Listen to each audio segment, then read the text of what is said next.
into form, through form,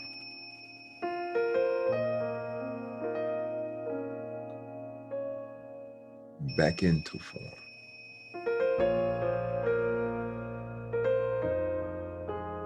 through form,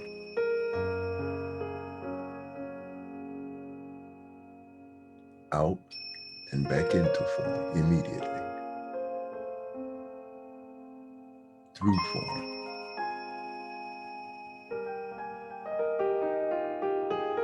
out and back into form immediately,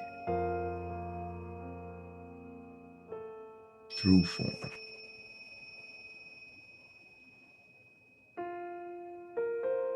out and back into the next form, through form,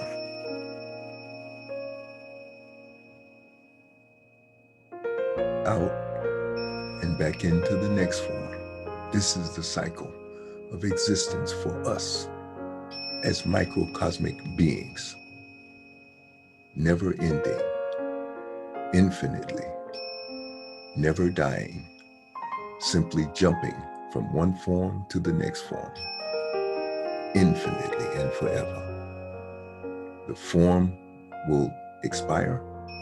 We will immediately jump into the new form in a nanosecond, because we are eternal beings, just like Amma, never ending, infinite and unlimited power, trying to express ourselves through these human forms. So we'll go out and back into the next form, go live through this form, come to a peak at the top, and then age out. The form will age out. Our microcosmic spirit will leave that form and jump back into the next form. Live through that form, wear that form out, leave that form, and animate the next form. This is the cycle of existence for us, the microcosmic beings, the microcosmic expressions of the totality, the macrocosmic being we call Amma, endlessly and forever, jumping into form, living through these forms.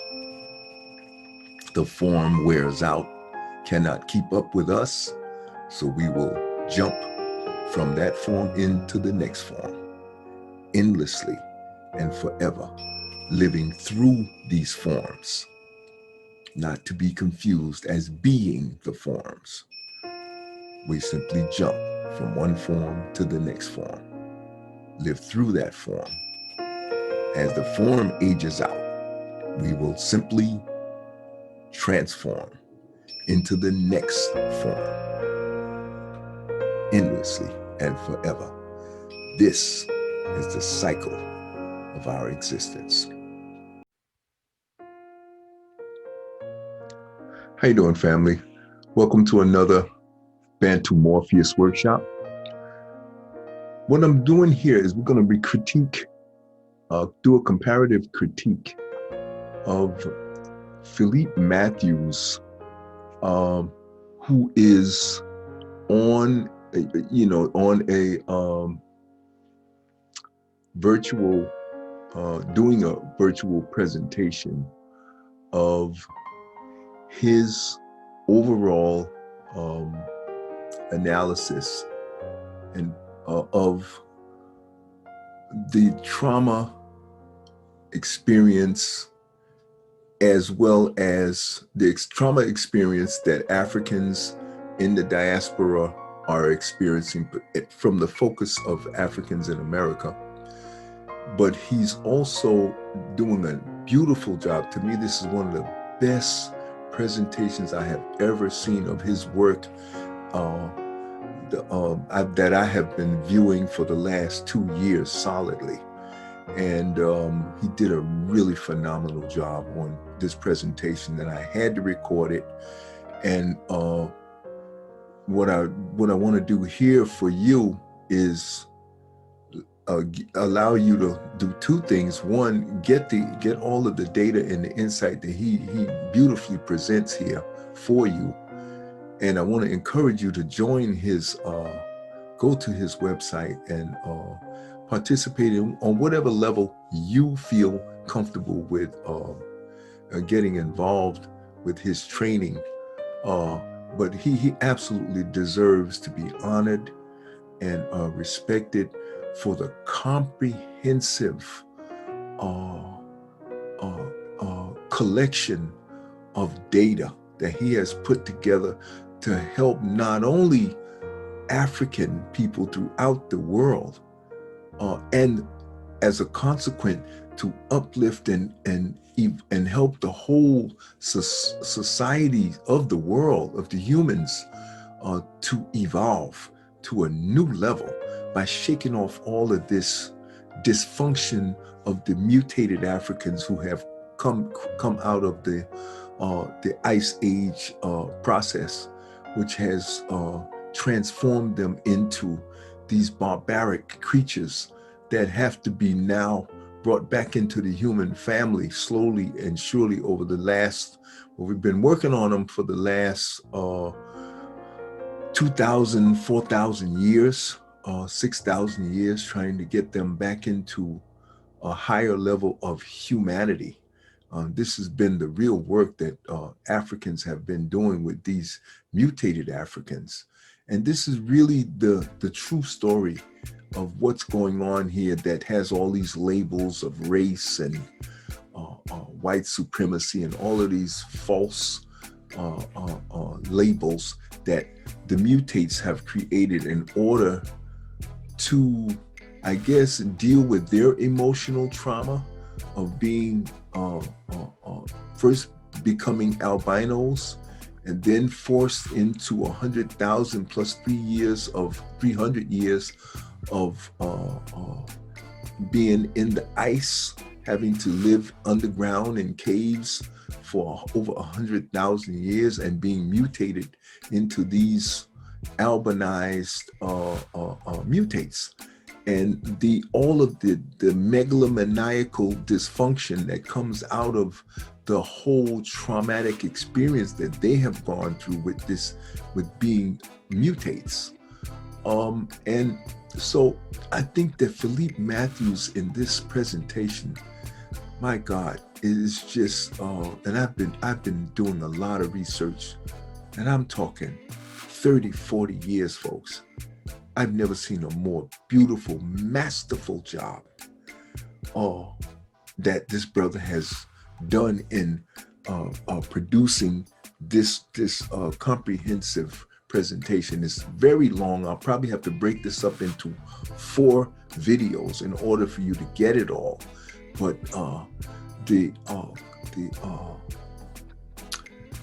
the accumulation of data from all of these authors, scientists, psychologists, archaeologists, anthropologists that he has put together is a masterful job of articulating and explaining and educating people in general about the lies and the confusion and the megalomaniacal dysfunctional expressions that these poor mutated Africans have just been traumatized into. And this is why they have been like a virus or a plague on the planet, because of their trauma. This is their expression of their trauma, their jealousy of the Africans who were not stumbled into this becoming albinos and then becoming these mutated Africans who have lost all pigmentation, stripped of their humanity and their decency, and their connection to all things because of their ice experience. And they don't even know it. It's on a subconscious level. And what they have done to a lot of Africans in the world because we are all creatures of our environment. So if these creatures come into our environment with their mutated dysfunction and mental illness and all of the dysfunction, we are going to also be impacted by that. And so now we have inculcated a lot of this dysfunction and insanity into the overall society. And that has to be cleaned up. And since we're all connected, we all have to work together to clean these folks up. First, you got to wake them up. First, you got to wake up the Africans who have been confused by all of the nonsense and the insanity that these mutates have spewed for a good 4,000 years. It's just an unbelievable amount of confusion and misdirection and miseducation in order to hide their shame and their jealousy and their frustration with nature, God. They have interpreted what happened to them as God is going against them. This is how twisted their minds have become. They're angry at nature for making them albinos in the beginning. And then for having the ice age come, they're angry at the cosmos for letting the planet move in such a way from the sun that it caused an ice age, and they got caught in it. So now they're looking for somebody to blame. And whoever they're not blaming, then they're jealous of those that did not have to go into this mutated form. Now, so all of these machinations, all of this maniacal nonsense that they have created in order to deal with their shame and their behavior and what they have become, this is all a coping mechanism that they are expressing in order to try to get back to balance. And so this is not about blame. This is about having a clear analysis of what's happened and how we fix it. That's what this is all about, okay? So what Philippe Matthews has done here is compiled a phenomenal, accurate, informative, inspiring curriculum in this video that helps us to get a clear analysis and understanding of where we are, how we got into this mess, how they became the maniacs that they are. And it's not about calling names. That's the only way to describe their behavior. It's anti-nature, it's anti-life, it's suicidal. It's all of these problems that come from, this kind of being stuck in the kind of environment that they were raised in over generations. So it's going to take generations, hundreds and thousands of them, to clean this up. But we can speed this up by having a clear understanding of what happened to these mutated Africans, okay? And so I'm giving you all of this as an intro to what we're going to be experiencing here with what Brother Philippe Matthews is presenting.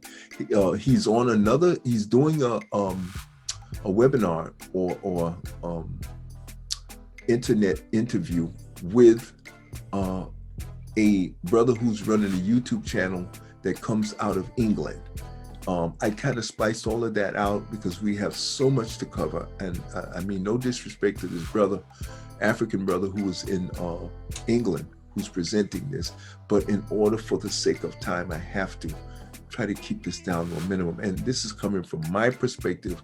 This is Philippe Matthews, his footage, or his presentation that he gave on this brother's show. I will show a link here to that brother's show so you can see the original But for the sake of brevity and to keep this as short as possible, which is not going to be possible because this actually took an hour and 40 some odd minutes for Philippe to present this. So I'm trying to edit out as much as possible and present it to you in either 3 or 4 parts so that you can get all this, because this is something you gotta have as a part of your being a human being. In order for you to be able to be the best human being you can be, you need this data, because you're born into this stuff. You need this data. Okay, so let's get started, and let me have you hear what Brother Philippe is doing this masterful presentation. And again, today is this is now March 27th. Okay, and we're going into, actually I'm shooting this video on March 28th. I'll probably present it and post it starting in March 29th of 2021. Okay, and but this was, I believe this was shot and aired. You'll see in a link that I'll post that when you go to the link and watch the original, I believe it was shot on March 23rd. So, okay, this is just so you'll have context. Let's see what we got here. Okay, family, we're going to pick it right back up where we left off, where Philippe Matthews was talking about the N-word and the use of it and who was made for and who they actually are talking about when they talking about the N-word. In other words, this is another of this reverse psychology that the mutated Africans, second frequency mutated Africans do in order to cover up for their shame and their megalomaniacal trauma that they've gone, that called the megalomaniacal mindset that was caused by the trauma of them being caught in the ice for 100,300 years. And we're going to pick it right up where he talks about that. And today is March 29th, 2021. I want you to understand, whenever they call you the N-word, they are saying that to themselves. Baldwin asked the question, why do you need a nigger in the first place? Because if they don't have a nigger, they realize they are the nigger. And this is what they have done to themselves and, of course, subsequently around the world. Let's keep moving. So today we're going to talk about race technologies. And race technology is the sinister science behind scientific racism and where it comes from. I was so honored and privileged to be exposed to this information. Most people don't know it and probably have never heard it. This is my first time presenting it on a national, international platform. So this is an exclusive to you all, to the Hidden Truth platform, as we talk about and break down this concept of race technologies. Thomas Bialosi is head professor of ethnic studies at Berkeley, California. And it's an amazing piece of work. When you get into these doctoral levels, you got to read these books are like hundreds of dollars and 400 and 500 pages. Is absolutely insane. But if you're seriously serious and you got to teach the community, this is what the sacrifice that you have to make. And so it's called A Companion to Anthropology of Politics. And I also did a show with with Michael Kilman and Dr. Jacqueline Ballalour on the tools and technologies of racial control. And there's 4 of them: stating, mixing, classifying, and spacing. We're going to go into each of these in depth so you can get an understanding, again, the framework and the technology, the ideology that is running on an automated platform. You will be able to see in this data that I'm going to share with you, nothing's wrong with you. This is what's happening to you and happening to us simultaneously. So we're going to start out with stating. Can I just say that before you go there, big brother? Sure, Baba. Yeah, Lady Adele, you asked a question. I know when you ask a question, Lady Adele, it has a deep meaning. Lady Adele, what did you ask the brother? I asked the brother that is the reason that the word nigger has been globally banned. Is it more about us finding out the truth behind that word and turning it back on them? When you say well, you can't take a negative and turn that into, you know, like we use the N-word here and we use it in music and what have you, and we try to use it as a term of endearment, but it's a term of terror. What's happening, Goddess Adele, is they are, it's almost like a antivirus program like Norton or McAfee or something like that, that looks and searches for the Trojan worm in your computer, and the worm starts to move and go to different parts of the computer, of the hardware, of the software, and then all of a sudden it gets caught and it can't run anymore. And what you're seeing right now is European society, all the lies, all of the ideology, all of the terrorism is now coming back on them, and so now they're in a state of denial. And they're trying to maneuver and move this around where they are not held responsible and culpable. But there is no white person, whether that's a 3-year-old or 8-year-old to an 80-year-old, that is not complicit in all of this process that we are living currently and globally. So I don't know if that answered your question or not, but that's basically where I'm coming from. Your thoughts? Did I answer your question, Goddess? I think you did partially. I was just thinking, because when I think about the banning of that word, particularly in this country, I'm not quite sure that if it wasn't a black uprising, in my opinion, that banned the word, but it was more of a white European reason for banning that word. Oh, I didn't know that. That's interesting. That's why I was thinking, is it because if they thought we could come to the truth of this word like we have tonight, then that word would be thrown back at them. Whereas at the moment, we think it's all about us and our color. But whereas you just told us your origins is not with black people, it is with white people, or white trash, so to speak. So that's right. Is that why the word was chosen to be banned? Because we didn't ban it? That is excellent. I didn't know that. That would probably be right, because one of the things that's happening here in the States is we're going through this concept of being challenged with our First Amendment. And so what they're doing, if you notice, a lot of whites and Europeans are saying, well, you're racist, or that's a racist term, or you're being racist against me. And what they're trying to do is they're going to start targeting people like myself, people with YouTube channels and things of sort. Certain conversations will be flagged as racist, so that they then become the victim. See, this is one of the things that they do, and this is part of the technology. Now I'm going to interject here, because again, I want to keep you focused on the reality of what's going on here. Again, we're talking about the instinctive intelligence of the human form that we each are riding around in. And again, I'll have to remind you about the fundamental characteristic of this human form. And its primary function is its own survival.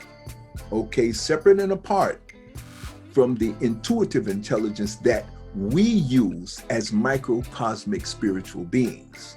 Okay, and we are forever. So we don't have this survival mechanism built into our intuitive intelligence, because we are an infinite being. So we don't even understand what that means to be a finite being that is going to expire in 100 years. So we have to, again, this is a part of the evolutionary process of the intuitive, of the microcosmic being evolving through the process of expressing ourselves through this finite human form vehicle.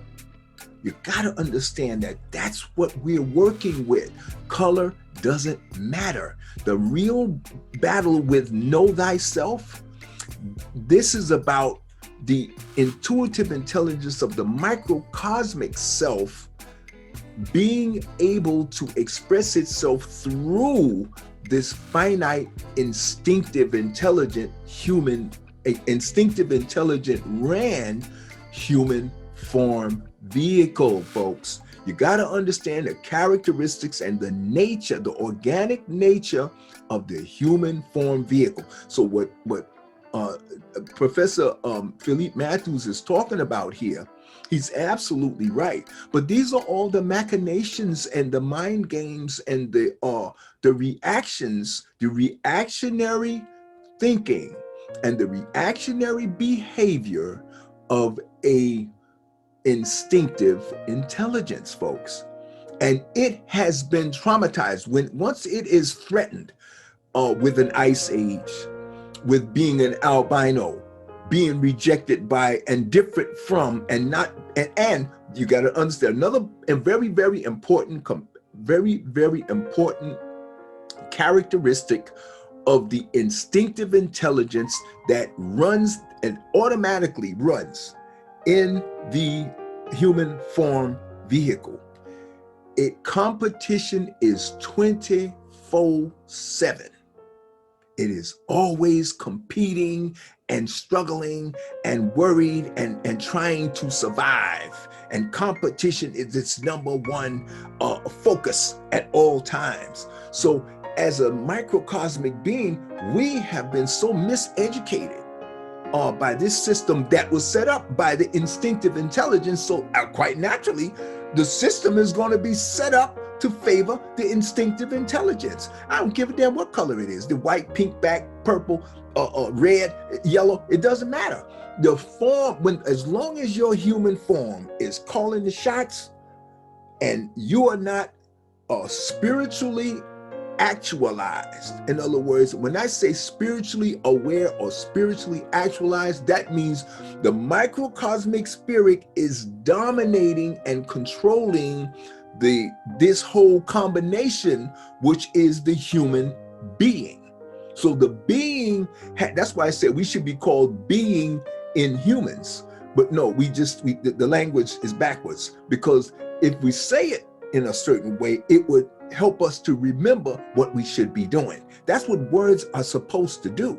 They're supposed to guide us and remind us of what we're supposed to be doing. So the being is supposed to be controlling the human. That's not what's going on here, folks. That's not what you were born into. That's where we are in the evolutionary process. The human is running the being. That's why you have all this chaos. That's why you have all this competition. That's why you have all this corruption. That's why you have all of this disruptive behavior, and all of this is just insane, because the instinctive intelligence is not, it's not supposed to be in charge. That's why it can't run nothing properly. And this is where we are in the evolutionary process. And it's okay. The most important thing is that we become aware of what we need to do to make what's wrong right. See, it's wrong relative to the harmony, peace, happiness, and joy that we would prefer to have. Right now, we're struggling to try to gain control over this instinctive intelligence and these human forms that have worked in concert with other out of control human instinctive intelligent forms. See, they're working in concert, but they're not our enemy. That's us. See, as the macrocosmic being and as an extension of the macrocosmic being, as a microcosmic being, part of our characteristic and part of our nature, our organic nature is, that's why we think of everything as one. Everything is a part of the whole, because we're an extension of the whole. And as far as our intelligence and as far as our perspective awareness, words matter, folks. Our perspective awareness. We are an extension of Amma, having a human experience by choice. Whose choice? Amma's choice. That's why as microcosmic beings, we don't even understand what's going on. We are an extension of Amma, but we don't have the total knowledge. And it's been set up that way by Amma so that we can have an adventure. This is a gift to us. I don't care how brutal, how barbaric, how horrible it seems. You got to remember, folks, we never die. Everything you're experiencing, and that's what you're here to do, is to have experiences. Now, our goal is to make these experiences more positive and less helter-skelter and less stumble-bumble. Okay, and right now we're still stumbling and bumbling, and we've been stumbling and bumbling for millions of years as a microcosmic being. Okay, we just got this human form to function in a better way. We were just cytoplasmic goo about 1 million years ago. We only got this human form to be able to walk, talk, wipe its behind, eat, and do what it needs to do. We only got that together in the last maybe 2, 3, maybe 500,000 years. We were monkeys and crawling around and, you know, and all that stuff. We just getting warmed up. We're an infinite being having a human experience. The human is finite, limited, and expires. It can't keep up with us. You've got to this is my understanding intuitively. What I understand is going on, and my job is to relay that information, what I have accomplished and what I have figured out up until this point. Okay, so I want you to keep that in mind. What Professor Philippe Matthews is talking about here is he is telling you about something that is purely about the human form vehicle and the instinctive nature of the human form vehicle, and all of the machinations and the mental gymnastics that the human form vehicle, let me say it differently, that the instinctive intelligence of the human form vehicle, that is automatic intelligence. It is an AI. This is its nature. It is nothing wrong about what it's doing per se relative to the totality and what we're here to do. But it's wrong for where we want to be as microcosmic beings, in the evolutionary process of dominating and controlling this human form vehicle that we are assigned to by Amma. Our task is to get better at managing and controlling these human form vehicles. So what Professor Nana or Baba Philippe Matthews is telling us right now, he's just describing what the human form has done and where we are. This is his analysis of where we are in that evolutionary process. But I want to keep you focused on, don't panic, understand we're infinite beings. We don't die.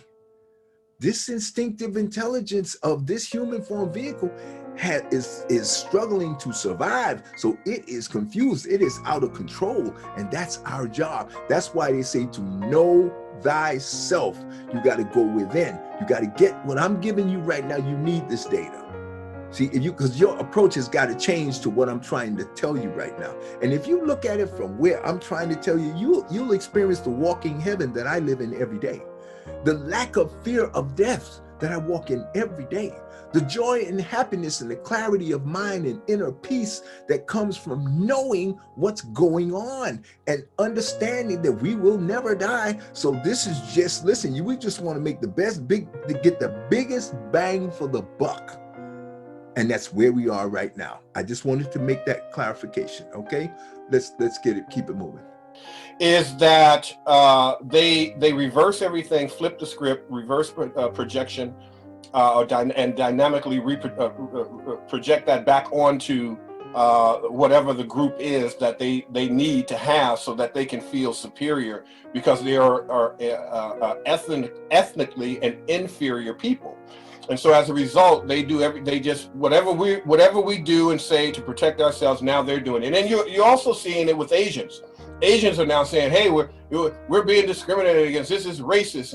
And it's like, well, where were all of the Asian community when Sandra Bland was dying, when Ahmaud Arbery was being shot to death, when George Floyd was being killed. Where were you? But now you want our help, want our sympathy. And what I'm trying to tell the family is that no, I want the African and the African American community at large to act like they're on a plane, and when the flight attendant says, before you help anybody else, I want you to use your oxygen mask first. And so it's time for us to be self-full and selfish, so we can be selfless.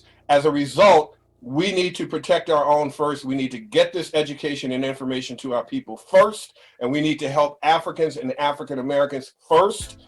And then if there's something left over, we'll give it to them. All right, let's talk about. Okay, so again, the point I wanted to make here is when you identify as the human form, that's the way you're going to talk. And Professor Matthews is not wrong. He is 100% right. When you look at it from the perspective of a corrective, a strategic action and behavior and approach to solving this problem. But I don't want you to lose sight of this identification with form. I don't want you to get lost in this identification as form, because that's what Professor Matthews is doing right now. Baba Matthews, he's functioning and talking and reacting from the perspective as if he is the form. And that's why he's saying they and we and all of these pronouns. You got to understand, he's very extremely intelligent, and he has figured a lot of this analysis out, but this analysis only relates to the human form and the dysfunction, this dysfunctional reaction of the human form to the trauma of the Ice Age and all of the fear that, see, and that's another thing about the human form, folks. I want you to understand this very clear. We, you, me, Baba Matthews, what we really are in our essence are microcosmic beings. We don't have fear. We don't even know what that is. We don't know what happiness and joy is either. We don't know really what that is. We know how it feels. You know, it feels good, and so we go want more of that. But once we leave this human form vehicle, happy, sad, joy, all that stuff is gone, because we're everywhere all the time at the same time. We know everything there is to know, and we can do whatever, make whatever we want just by thinking it. See, you got to understand that. So none of all these things he's talking about, fear, trauma, dysfunctional behavior, all this, that's the human form vehicle. That's why when this human form vehicle expires and we draw back and go into the next, and we animate the next human form vehicle, all the memories of our mama, our daddy, our sisters, our brothers, the love and the emotions and the feelings and the caring and compassion and joy and happiness and sadness and terror and fear and all those emotions, they're connected to this human form vehicle. So when we interface with it, that's the only time we can feel anything. We don't feel anything in our microcosmic, pure, essential self, because we are God. We are Amma. Amma doesn't feel, Amma doesn't think anymore. Amma gave all the thinking to us when we interface into this with this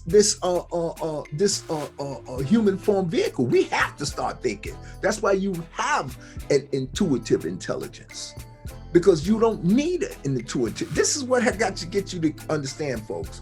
This is my awareness. This is what intuitively the ancestors, whatever you want to call it, the spirit, God, Amma, this is what I am being, this is being drummed into my head and to express to you. And I'm giving it to you, both barrels with no chaser. Okay, and that's how I'm giving. Now, you guys can take it, you can believe it, you cannot believe it, but I'm doing my job. Okay, I'm putting it out here. I'm giving it to you. Okay, now prove me wrong. I'm open. I would love to debate anybody over this particular issue, Okay, so I just want to get you clear. Don't identify with these forms. This they and what they do and all that stuff. Don't get lost in that. Even though Baba Matthews is absolutely right. This is exactly what the instinctive intelligence of these grouped or what they call group forms that are working together and calling themselves white and calling themselves the elite and calling themselves the 1%ers and all this stupid nonsense. The reality is, reality is whatever is permanent, and we are permanent. This stuff and all this stuff out here in this world and this planet and all these things, this stuff is temporary. I don't care how big it is. It's still temporary, and it cannot function without us. It cannot function without this dark matter energy flowing through it, making it come alive, animating it. Okay, just want to be clear. Let's move on. Stating in the notes of State of Virginia, 1787, Thomas Jefferson stated, the physical and moral character of African Americans. And mind you, this statement was 100 years before he was even born. Whiteness and white people were invented as a matter of law. So he was birthed into this concept of white privilege. He was birthed into being able to own and have chattel slavery as an absolute norm in his life. So when we understand that this concept in metaphysics we call cause and effect, there was always always look for the first causation, always look for the reason. What is the primary reason? What is the primary research? Don't try to heal an effect with an effect. Racism is not a cause. Racism is merely an effect of a cause of this psychopathic, sociopathic European who came to America and began implementing these crazy ideological terroristic laws. So Jefferson says they secrete more by the glands of the skin, which gives them a very strong and disagreeable odor. They are more ardent after they're female, but love seems with them to be more an eager desire than a tender, delicate mixture of sentiment and sensation. Their griefs are transient. In general, their existence appears to participate more of sensation than reflection. To this must be ascribed their disposition to sleep when abstracted from their diversions and unemployed in labor. Comparing them by their faculties of memory, reason, and imagination, it appears to me that in memory they are equal. They are equal to whites. In reason, much inferior, as I think one could scarcely be found capable of tracing and comprehending the investigations of Euclid, and that in imagination they are a dull, tasteless, and anomalous. I advance it, therefore, that blacks, whether originally a distinct race or made distinct by time and circumstances, are inferior to the whites in the endowments both of body and mind. Now, this is what happens when you are born into an ideological, terroristic way of thinking. You need to look at whites. We need to look at whites and Europeans no differently than we look at ISIS or Arab terrorism. Whatever that concept is, that ideology. This whiteness is an ideology, and it comes from a psychopathic and sociopathic people. And so as a result, this makes sense to them. This was the president. This makes sense to them. Sorry, Reverend, I'm going to have to just butt in here. I'm so sorry, but sure. I think you've really shocked some people with some of those comments, and I just wanted to jump in and give you some of the feedback that you've had so far, and just a couple of questions really just before they go amiss with everything else that you've been giving. Sure. So we've had Dennis say knowledge is power. We've had Michael come and say that this information is so deep. Is it Njamili? Oh my gosh. she's going to kill me for saying her name wrong. And Jamili, she said, brilliant presentation so far. And Kemet said, black people didn't know that the word nigger was used on white people for sure. And if we did, wow, I didn't. Okay, excellent. You know, we probably would do something better with it. You know, we feel better about ourselves. Tina says it's jealousy. Bonnie has said this is definitely some root knowledge. But in terms of some of the questions that's popped up that I think I would want to pass at you at this point. One question was, so the word nigger has no relation to the river Niger. And the second question is, if race is a social construct, what was the objective of human zoos and scientist racism as a whole? Well, actually, I'm going to be addressing that in race technologies. Hey, okay. That's a great question because it will answer that. That's thank you so much for those questions and comments as we continue to move forward. Looking at stating, even though some blacks had received liberal educations and other exposure to civilization, Jefferson says, never could I find a black had uttered a thought above the level of plain narration, never seen even an elementary trait of painting or sculpture. Jefferson concluded, I advance it, therefore, that blacks, whether originally a distinct race or made distinct by time and circumstances, are inferior to whites in their endowments in both mind and body. Now, when we understand what this means, when we start to dig into the causation of this mindset, if you are born psychopathic, sociopathic to a sociopathic, psychopathic community, then quite naturally you're going to be psychopathic and sociopathic, but it's going to be logical to you, right? When we look at someone like Donald Trump and we listen to some of these people, it seems logical to them. When we listen to Piers Morgan, when we listen to what the British say, and it seems logical to them. Why? It's because they're birthed into it. It's epigenetic to them. So you can't make sense of it, and you can't make them see the sense in it. That's our mistake, is that we're yelling and screaming, saying, hey, you're going into a burning building, and let them go into the burning building. You cannot save this psychopathic breed of people.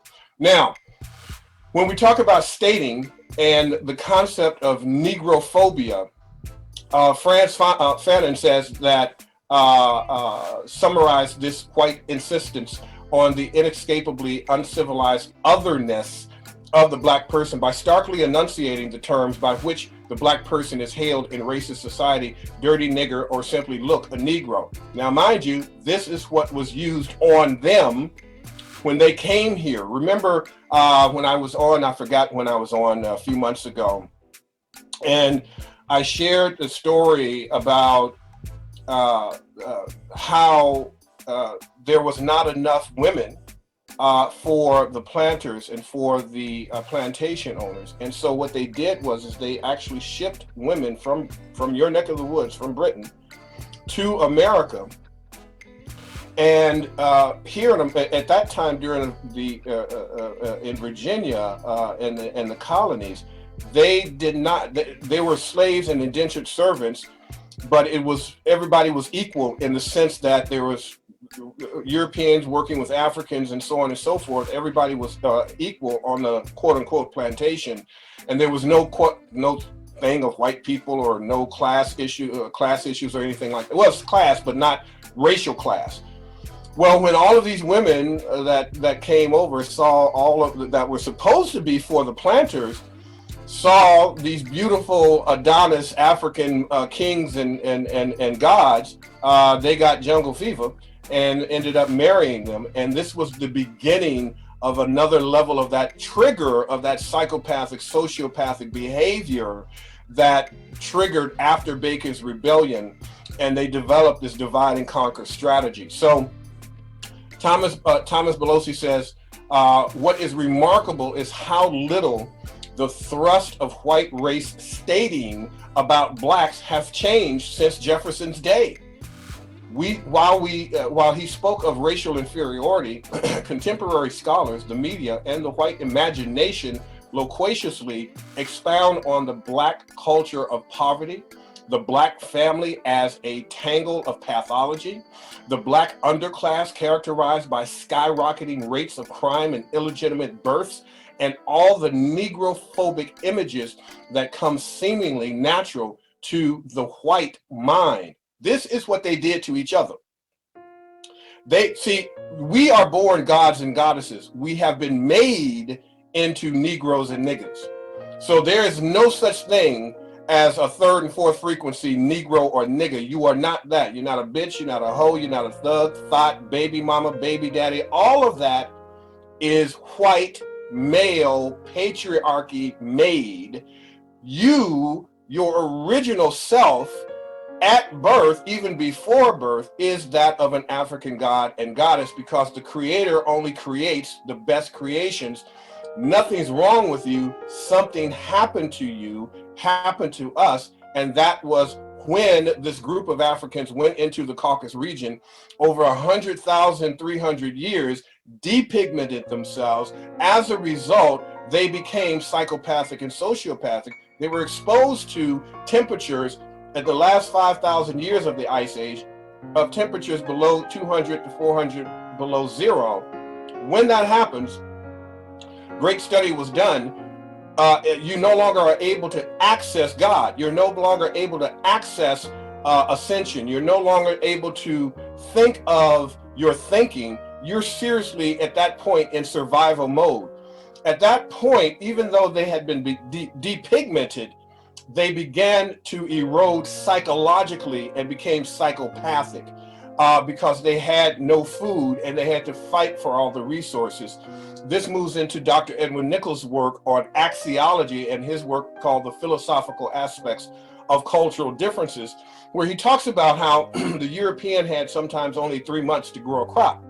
As a result, in the Ice Age, that is death if you get it wrong. And this is where cannibalism comes in, because when they missed that crop, when they missed that window to grow a crop, they had to eat their young and eat their elderly. And they became barbaric. Hence the term civilization and barbarism by Dr. Sheikh Anta Diop, and understanding the northern and southern cradle concept and what's known as the Ice Age theory. Bialosi says welfare creams, gangsters, drug dealers, and even genetic inferiority. No wonder the blacks are at the bottom. Now think about genetic inferiority. We know that they are genetically recessive due to the work of Dr. Francis Cress Welsing. But again, here's what I need the family to do. Every single thing, negative, minimizing, marginalizing that they say about us, state about us, they're saying about themselves, because they are that. So, you know, like when you were a kid and, you know, if you're on the playground with your friends or peers, might not be your friends, but your peers, you know how you have some insecurities, maybe low self-esteem, low self-value and worth. And so what you do is you end up becoming a bully so that you can feel good about yourself, and you impose that on others by stating, so, you know, so-and-so is dirty, so-and-so smells. This is what they understood that they had to do in order to survive. So now we're going to go into, after we go into stating, now we're going to go into technology number 2, mixing. Mixing is the next one. Now, when we talk about mixing, oh, look at the lovely couple up at the top. Oh, I shouldn't have done that. But anyway, the danger, if ex-slaves remained as free men in Virginia, was that mixture might result in staining the blood of whites. Remember when they shipped all of these women from the UK, from Britain to America, and they didn't go with the planters for what they were originally shipped over here for. They ended up catching jungle fever and say, I love this black Adonis. And as a result, that was another psychological factor that these European men were saying, well, what's wrong with us? Because one of the things about the Dark Ages, reason that Game of Thrones and shows like that are #1 in the world, is because it smacks of their time when they mattered, when they existed. That was their beginning. That was, our beginnings began with the Creator in Africa. Their beginnings began in the Dark Ages after coming out of the caves. And so they perfected torture, chattel slavery on their own women and on their own people first. Okay, I'm going to add in here that actually the situation with them is they too, their beginning started with creation, with Amma. However, once they went into this transformation, this mutation because of the Ice Age, they lost their connection to their spiritual, intuitive side. And they were already traumatized when they went in because they were albinos. This is my theory. This is what Dr. Frances Cress Welsing says in her breakdown as to why they have such deep hatred for people of color. But again, this is all about form. This has nothing to do with spirituality in terms of their awareness. They lost that connection and their ability to be aware. Let's move on. And this is where we get very confused, because we think some white women or European women are, we just had this conversation last night, is there any such thing as a good white person? Because of what white and whiteness was created and invented to do, to divide and conquer humanity and protect the 1%, there is no such thing as a good white person. It's an ideology that is germane or analogous to terrorism. So whiteness is no different than like I said, like ISIS, and being in that mindset of terrorism, you can't make white right. So this is understanding that in order for them to survive, they had to have a technology and understanding that mixing would also speak to Dr. Frances Cress Welsing's work of genetic annihilation. And so genetic annihilation is what Dr. Welsing talked about on the Phil Donahue show back, I think it's 75 or so. You can go on YouTube and watch it, where she was on, I think, during Martin Luther King's birthday. I don't know if it was the day or the week, but she says, you know, Dr. King talks about loving everyone. Well, if we loved everyone, white people would literally vanish off the face of the planet within one generation, because they're genetically recessive. But they put it on us that we are genetically inferior, and that is not the case. We are the original DNA of God. We are the original DNA of the Creator, because the Creator created us. When the Creator, there's the original Trinity that all religions comes from is the Nun, Ptah, and Atum. Okay, so I want to interject here. Baba Matthews is absolutely correct. However,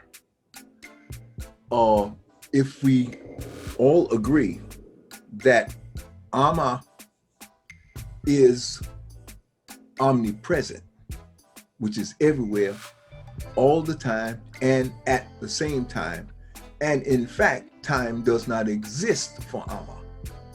Time only exists for the physical form, all physical forms. Everything that is less than Amma, that is physical. Okay, we, Amma, and us, the microcosmic beings, time doesn't exist for us because we're infinite beings. So infinite implies no time. You can't die. You don't die. We are immortal. We don't die. That's what immortal means, don't die. Okay? So when you're talking about the us and the them and they and all of that stuff, you got to remember, when you're saying those kind of things, you are identifying with form.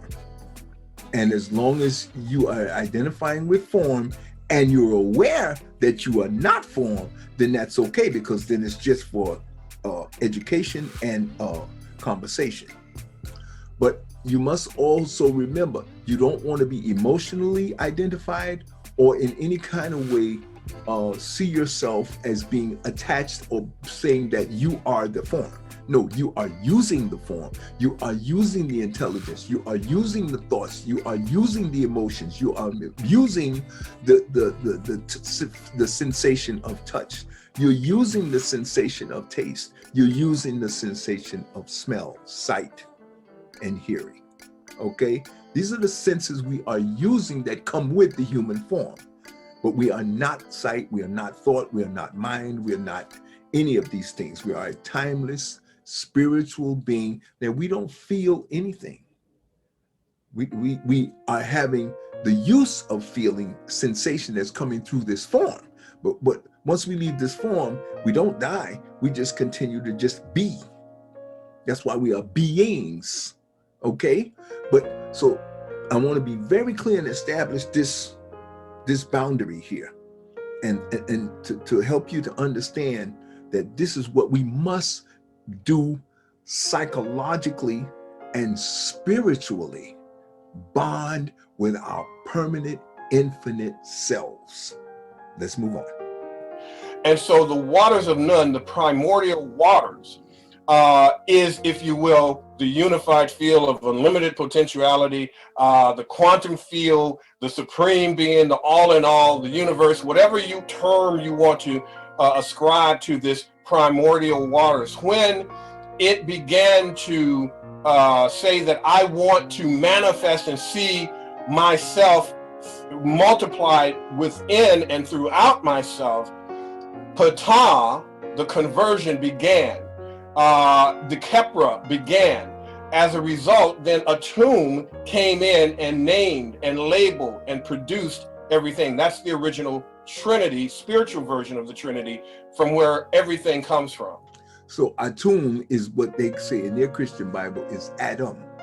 Okay, but before that waters of Nun, that's the subconscious machine that I talk about in my book.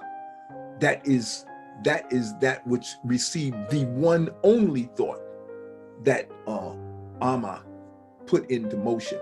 And when Amma did that thought, Amma did everything else at the same time. So that's why Amma does not repeat. Amma says one thing, and that one thing covers everything, because Amma is omnipresent, omnipotent, and omniscient. So Amma already knows everything. So all Amma has to do is project one effort, and that effort will cover thought and in every other level of existence itself. And that is what we call the Big Bang, or the macro thought, the only one thought. And since we are less than Amma, we are microcosmic aspects of Amma. In order for us to make things manifest, we have access to that same subconscious machine, but we have to repeat in order for us to get something done. See, this is the difference between macro and micro. Micro has to use cycles. We have to repeat. Okay, and what we repeat, when I say we repeat, that means the intuitive intelligence makes an effort to use and access the mind space of the human form vehicle and put the instinctive intelligence on the back burner, because now we're running the show. The instinctive intelligence only kicks in and is going to try to force its way in, because it has a life of its own. It has taken on a life of its own.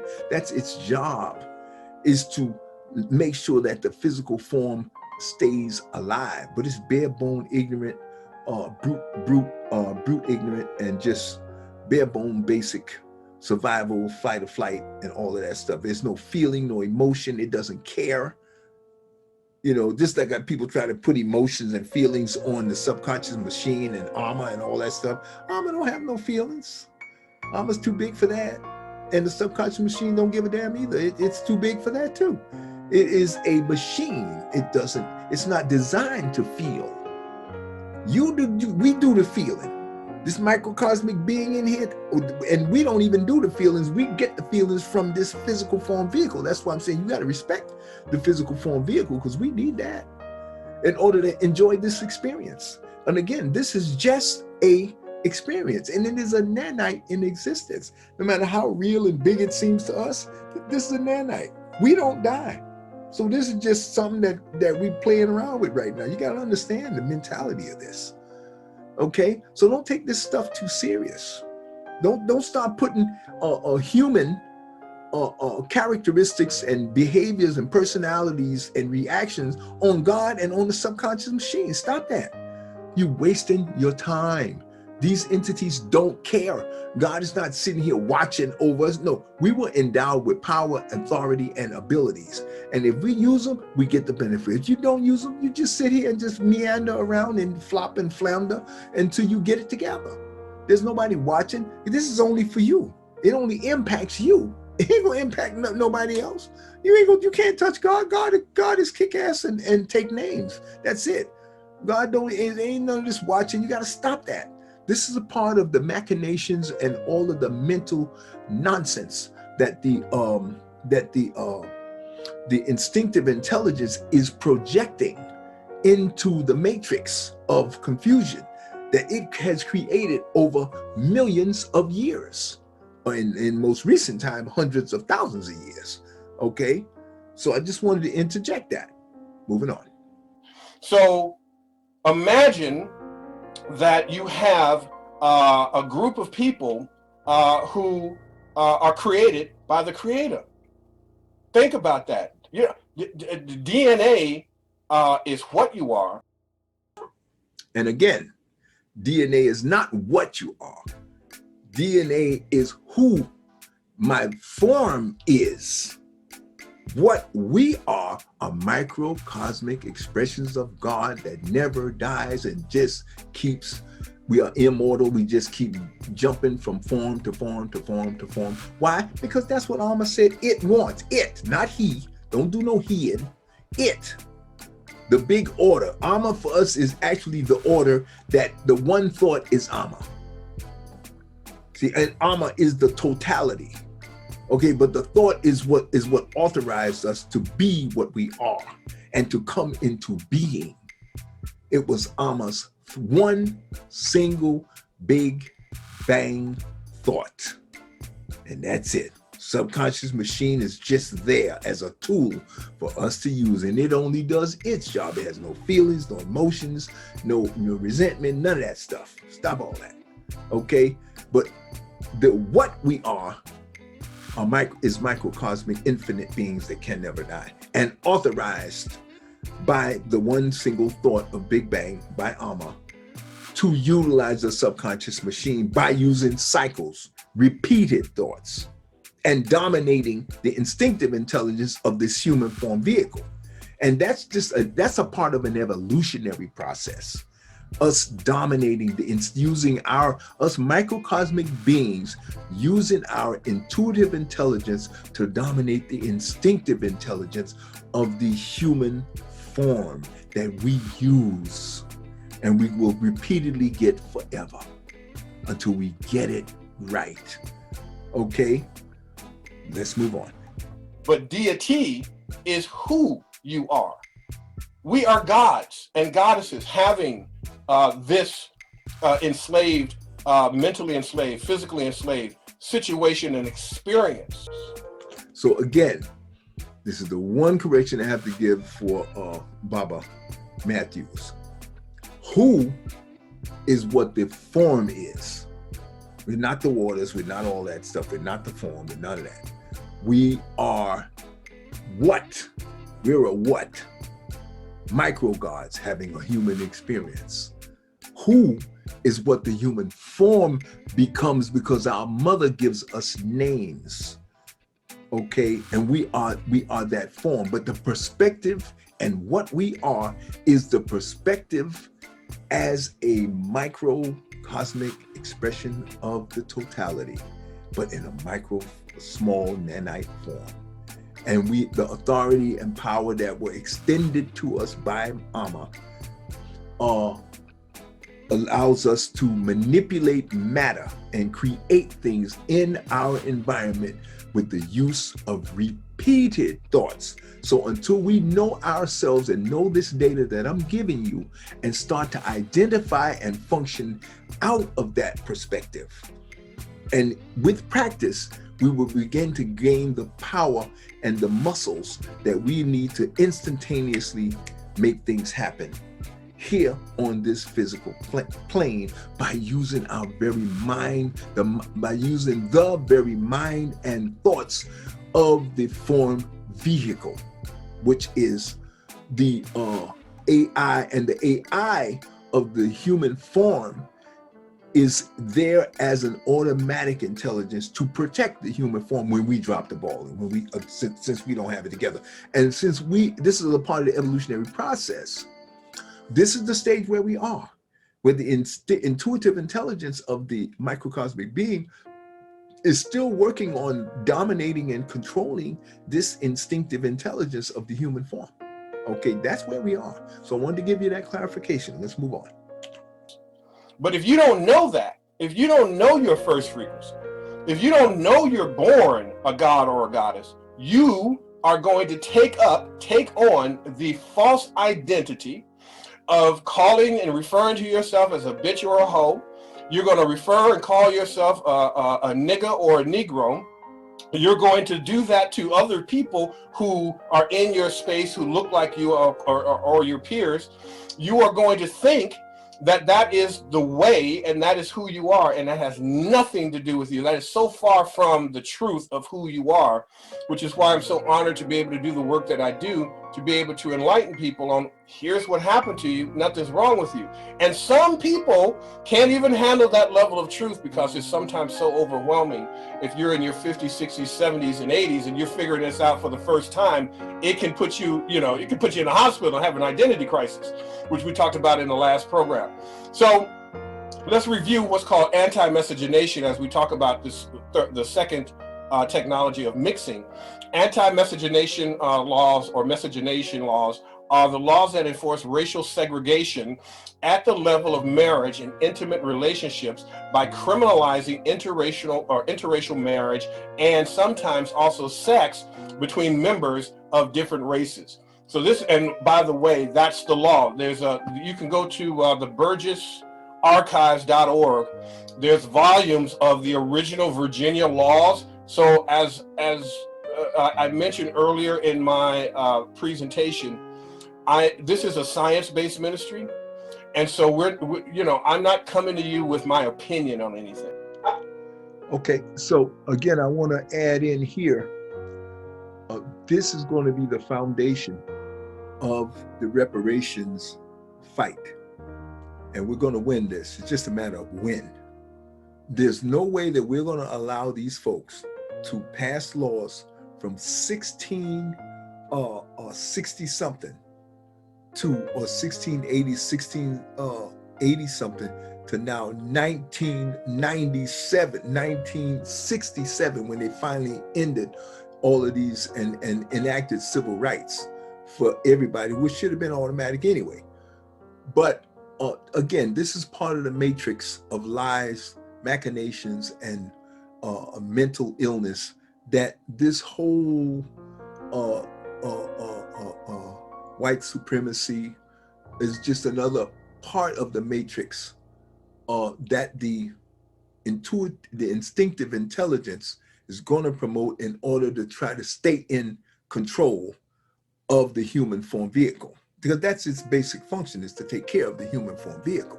So we cannot allow the human form vehicle to be the primary advocate of what's going on here, because we are the microcosmic being that animates the human form vehicle, and the human form vehicle wouldn't even be alive if it were not for us. So that's where this is where your bona fides come from. This is where your credentials come from as a microcosmic being. That's why we are the priority. We have to be paid for what we do as a microcosmic being. Not that we care, because we can't die. So But you know, we bring the compassion. We have to be caring. We have to be considerate. We have to be balanced in our thinking. That's what we bring to the game, because the instinctive intelligence and the human form, you can forget about that. There is no organic compassion or sensibility or reason or decency about the human form vehicle or the instinctive intelligence. It is strictly fight or flight, survival, me or the other guy, me against the other guy, the other whatever. That's the way the instinctive intelligence is designed. It's a fail-safe intelligence, okay? So, but the laws that they passed, this grouping of human forms that are dominated by these instinctive intelligences, these brute dumb instinctive intelligences, this grouping of them, they have put these laws in place in order to keep a lot of nonsense going on with the matrix of lies and deception and corruption. Okay, so but this is what the basis of reparation is going to be about. Let's move it. I have opinions, but it might not matter. But I come with the science and law. So these are the laws, they're written. This is why you look at the first cause. Where did it come from? What were the laws of Virginia? What caused and created white people? We can't just act like this is normal. It's not normal. It's not natural. What happened to us? Why are we in the situation that we're in? So I just want to go back and backtrack on that. So these laws, as I talked about the last time I was here, there's 3 of them. There's a cluster of laws, but 3 of them brought us to this conversation today. And another thing I want to add here too, this is another aspect of the reparations, that why we're going after the government for these reparations, because these are laws that were enacted by states and federal governments. So those are the 2 entities that we're going to be citing as responsible for paying the reparations for access to all of this free labor for 300 years. But in defense of the mutated Africans, human forms that are being ran by these instinctive intelligences, the other instinctive intelligences who were in charge allowed these sub instinctive intelligence to believe, and were supported and backed up by law enforcement, that they would have extra privileges above and beyond from everybody else who was not considered quote unquote white. Okay, and this went on for 300 years. Now, this instinctive intelligence works on repetition. 300 years of repetition, that's going to be kind of hard to break. And we only broke it since 1967. That's barely been 50 years. Barely 50 years. Coming up on 60 maybe. You know, but you can't undo 300 years in 60 years. Even 60 years you can't undo that. So that's what we're dealing with here. Let's move on. Sir, you can look at the imagery and see how they view us. Yes. Is this a good time to cut in? Sorry, Sure, come on. You sort of midway. I don't want to sort of stop you as you are mid-flow, but just a couple more comments to give you and a couple of questions that I think will be good. So we've got a really good comment from Sonia, who says that they've spent a lot of time has been spent portraying another race as inferior with desperation. I thought that was quite a good way of trying to put it. Tina needs to behave a little bit. She asked where Jefferson's lips were in that picture. And behave, Tina, behave. And Darren said you're going in, and Zenrina, I think it is, she said no. When you said no black people, no white people even are okay. She said, oh no, I thought my neighbor was okay. So sorry about so I thought that was funny. Let me make a comment on that. Sure. Good. So nice people. You can be white and be nice. You can be white and be kind. But there's a terror that's inside of you, and depending upon the right trigger, your whiteness is going to come out, and you're going to center into that whiteness. Now, here I want to bring out this point, that it doesn't, when he says there is no such thing as a good white person. Now, again, that's purely looking at it from a brute, dumb form, human form, instinctive intelligence perspective. And in a sense, what he should say is, if they only identify with their whiteness and they are not thoroughly identified with their microcosmic intuitive intelligence side, if they're functioning as if I am white, or I am gonna die, or I have thoughts and all these stuff, and my thoughts, I am my thoughts, and all these things, if they're functioning from that perspective, yeah, they're right. Because based on what we know about the level of brainwashing that white supremacy as a culture and a mental illness that was instituted and as an institution and codified by law, yeah, anybody who buys into that system and supports it, they're mentally ill, number one, and they can't possibly have anything good about them as it relates to their relationship with other people who are non-whites. Okay, but I look at things from a spiritual perspective, and I'm saying that if there are millions, hundreds of millions of people who happen to have white skin, but they still may be spiritually and cosmologically and intuitively identified with their spiritual side, which is forever, and they don't feel any connection or any greed or any competition with anybody on this thing. So that's the signal that lets you know that if somebody is knee deep in white, or they identified with form, if they're competing or they're giving you even signals that they're trying to out-talk you or out-compete you in any kind of way, then you know they're identified with form. And therefore it can be nothing white, nothing good in them overall.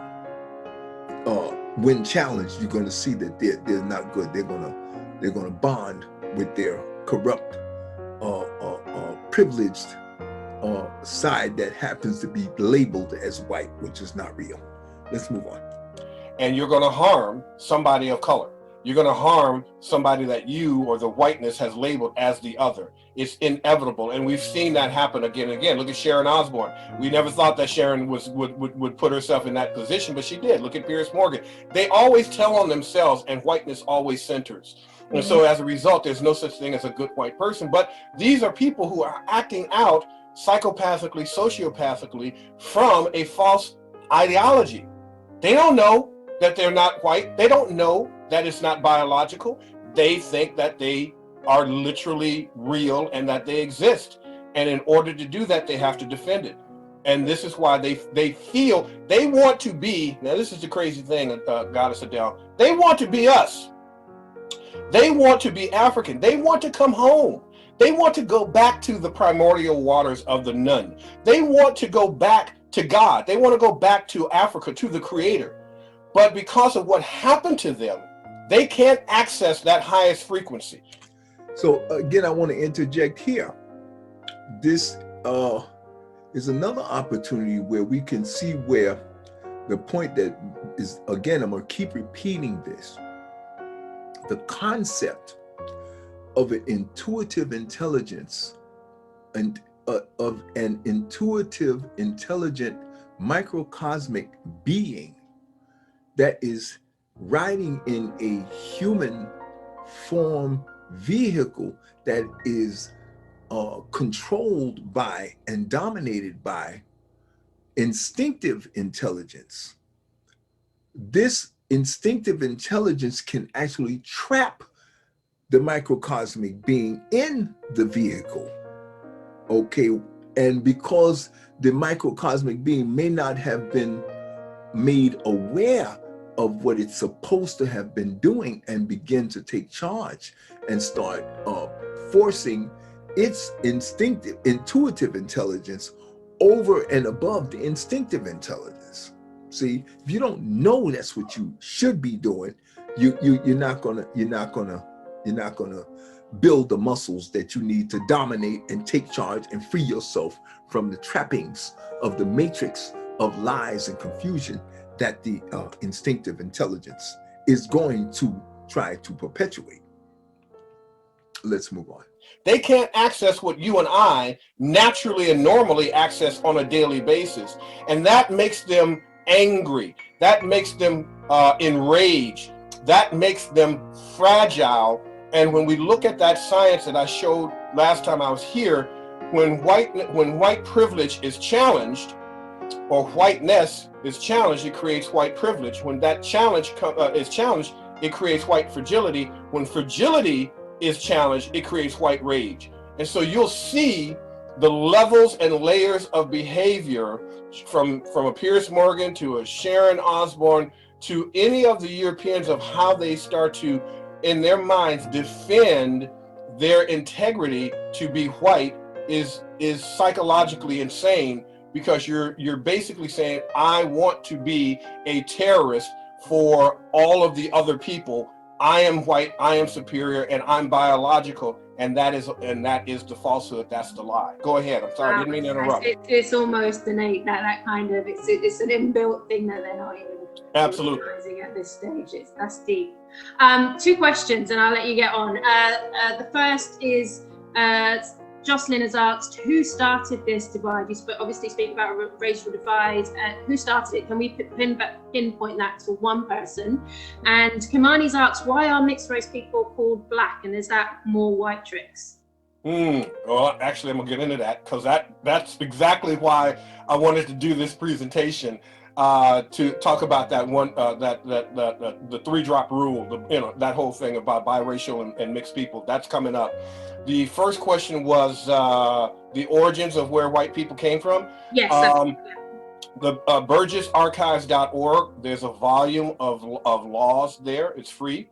You can go in, and I think you can download all of the PDFs of all of these books. But in there was now the only thing you have to do is back then you have to translate F into S, because I don't think the S was created at the time. It was an F with a line going across it, which stands for S. But in those, this was the laws between 1664 1681, when and how and why white people were invented as a matter of law in America. That became a distinction separate from the British, because there is no history book where there were generals and stories about white people. It was always European or geographically based people, Britain and what have you. So white is an American-made concept. It's a divide and conquer strategy based upon Bacon's rebellion, when Nathaniel Bacon realized and got a group of everyone together and said, hey, this is not fair. We're not going to make enough money to be able to feed our families. And so he started attacking with Native Americans, with Africans, with indentured servants and slaves. They all got together and started attacking the 1% and stealing their homes, stealing their merchandise, stealing their money, and attacking them and killing them in some instances. You saw that with the insurrection of the state capitol here in America, but this was the first, and they said as a result, America almost did not happen. The king said, look, we're going to give you some troops and we're going to help you out. This war went through, or this rebellion went 2.5 years, but as a result, they ended up winning and said, wait a minute, before you pull the plug, king, we're going to create a divide and conquer strategy. And that is what's known as the anti-miscegenation laws and the invention of white people. And that was in 1681. They already started noodling the idea around the 1600s, 1664, but it really became a law, and it became something that was mandatory when white people were invented. Now, in that invention, 3 things happened. The African person of African descent could no longer vote or run for office. Number 2, a person of African descent could not own guns or gunpowder, so they couldn't protect. So the African man became an African boy, and as a result, could not protect or defend his queen or his children. And so we can look at that epigenetically and intergenerationally, why black men are not able to have economics, not able to support their families, have many women, many baby mamas, quote unquote, and so on and so forth, because we became boys, whereas that law allowed this new false designation of white men to have access to our women and all women. We're going to get into that as well. And then thirdly, a person of African descent could not take any legal action against this new false racial construct called white.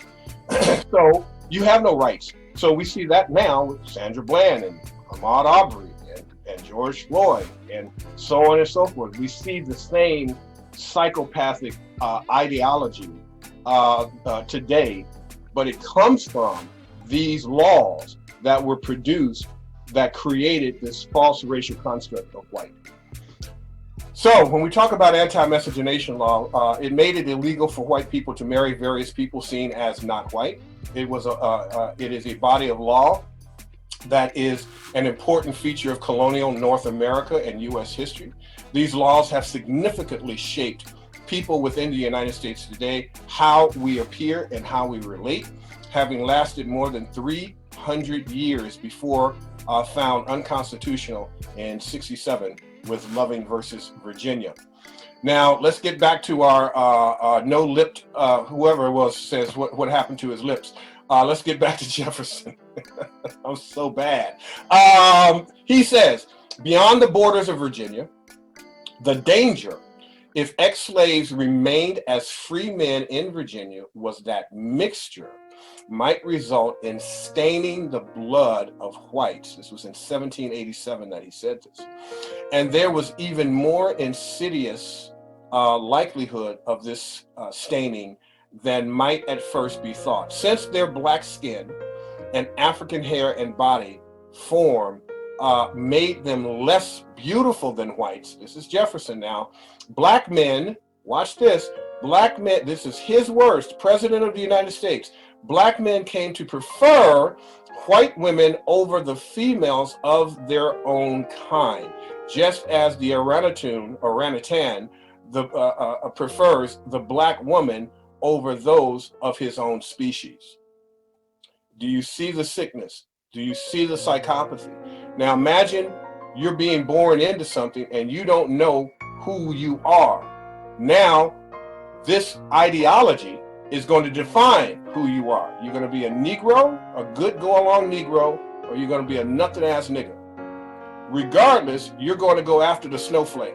You're going to look at that as the standard of beauty, not as your own goddess from your own community, from your own people, because you have been separated from your original bloodline. As a result of that, that staining and mixing is what has happened, and they saw it as a term of genetic annihilation. But for us, it manifests as not knowing who we are and not honoring and being afraid of anything and everything Africa. Now, the laws against black-white miscegenation and intermarriage appeared very early in U.S. history.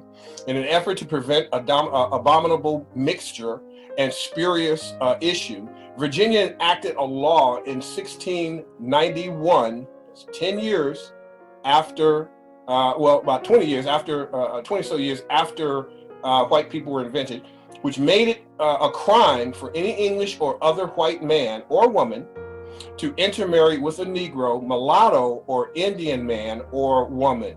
Virginia singled out miscegenation outside of marriage as a crime distinct from mere fornication in 1662. So get this, whatever Jefferson's erudite expositions of the dangers of mixing and staining, he was not able to keep himself from mixing while his own slave, Sally Hemings, and thus staining his own children. Indeed, since the offspring of white men and black slaves, contrary to the precedent of English common law, took the status of the mother and not the father in the United States, the economizing slave owner actually had a financial incentive to impregnate his slaves. I know some of y'all are seeing this for the first time and saying, damn, this is absolutely insane, because that's how it was for me when I first found out. Again, shock, I had to go into shock. Seeking higher omnipotent conscious cosmic knowledge is a process that I developed, a framework of seeking that causal effect knowledge and wisdom to explain what happened to us, because I know nothing is wrong with us. Moving on, mixing in Virginia, for example, rape was originally merely aggravated assault.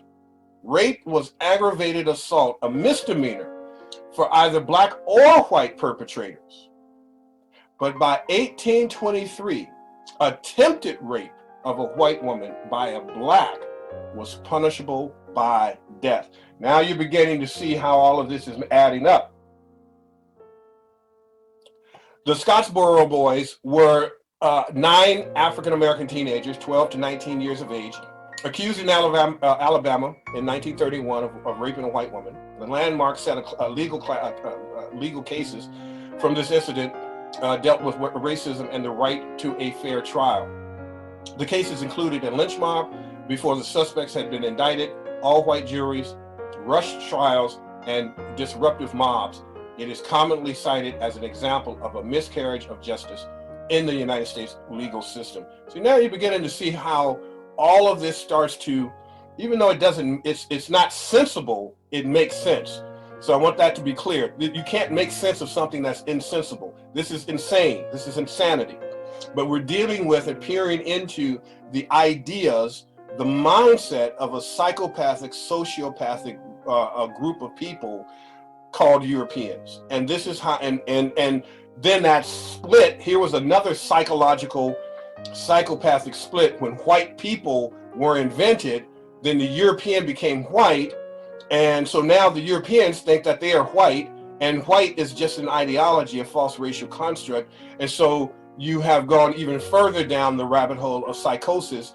And so this is very difficult for some of us to hear for the first time, because we don't want to really wake up and look at our blue-eyed, green-eyed neighbors, or God forbid, family members, and know that they come from a psychopathic class and process. That's hard pill to swallow. Mixing, while race-specific provisions were removed from rape statutes after the Civil War, unlicensed terror against black men suspected of rape or attempted rape of whites was prevalent in the form of lynching. One estimate close to 3,000 lynchings between 1890 and 1950. 3,000.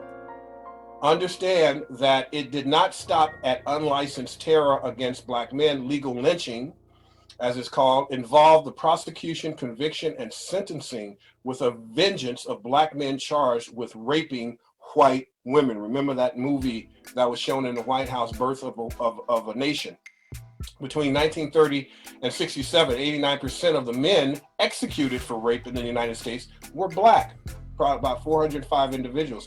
Mythical statements about black rapists had their primary role in the justification of unlicensed terror against black people in the wake of emancipation. And so when we look at what anti-miscegenation did, as I said earlier, it gave white men access to all women. And while black-white sexual and love relations have historically been the stuff of prohibition, transgressive desire, and pornography, Indian white sexual and love relations have often been and continue to be wholesome white family fare. The marital love between John Smith and Pocahontas in Disney's animated Pocahontas is only the most recent instance of this. A white man finding an Indian woman alluring and in fact marrying her has seldom seemed to raise eyebrows or white eyebrows. So you understand this is what we call dichotomy, duplicity. There's just a ton of adjectives and words that we can apply to this. But these people are, this psychopathic behavior is narcissistic. It is savage. They are the original savages, not the Native Americans or the Africans that were here that morphed into the Native Americans. And so we're dealing with an ideology that I just really want you to look at and be able to see yourself in this data, to understand when Wrkshps comes to you and says nothing wrong with you, Wrkshps has the science to prove it. Like I can tell you exactly why Ain't nothing wrong with you. And I can prove to you that you are a god and goddess having this experience. And I can take you as far back as you want to go and as high as you want to go cosmically to be able to do this. Now, as we are winding down here and understanding mixture, there was resistance to the marriages, but it did not come from among the 99%. It came from the ruling elite. Remember, this, we call it the 1% here. I don't know what you call it in Britain, but here we call it the 1%. And so 1664, Maryland lawmakers passed a law punishing English and other freeborn women who marry enslaved Negro men. Remember, I talked about that earlier. The law imposed serious consequences. The woman was enslaved for the duration of her husband's life, and any children the couple had were also enslaved into their 20s. The stated purpose for the law was to discourage these shameful matches, explaining that these women are forgetful of their status of English as English, who are deserving of rights and privileges from which others can be denied. And so when we look at this term privilege, privilege stands for private law.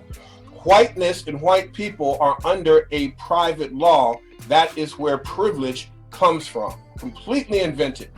The law, however, had the opposite effect. Rather than deter marriages, they increased because landowners encouraged them. With each I do, the landowner's property value increased with another slave. It was not until 1681, when white people were invented, the lawmakers in Maryland amended the law of 1664 to correct for this result. The amended punishment, or the amended punish English and other white women who married enslaved Negro men. And she says, this is Dr. Batalore, she says, did you catch, this is from my personal interview with her, did you catch the change in the language? This law represents one of the first appearances in law of a group of humanity called white people. This time, lawmakers got it right because they imposed punishment upon anyone found to have encouraged the marriage and upon the person who performed the ceremony. So now again, we can take a deeper dive into this psychopathy. We don't have to use our opinions. We can shut it down whenever we are confronted by the AMU, second frequency European, whatever term you want to call them. We can shut them down because we have the actual law, we have the actual understanding, the framework, the context, the years, the dates, the whole thing of what happened that created this crazy, sick mentality that we are up against. So now let's go to number 3 in race technology, classifying. Sorry, Classifying. Oh, hold on. Let's break. Time out. Segue there. Sorry. Some really good comments again. We had lots of comments about Jefferson, obviously, and some of these laws that were passed that was related to him. One person, I think it's Marshes, said, is this the same Jefferson who had relationships with his slaves? And yes. The answer to that is yes. I know he was supposed to have been with Sarah Hemings and had several children with her. Mm-hmm. Another, Sharon has said hypocrites. Sophia has said this is the same. He's got black descendants now on TV as presenters, which I think is quite ironic. Mm-hmm. But the question that's come up here again, and I guess this is I suppose it's really difficult for us to get to soak all of this in. So we're trying to see from all areas now.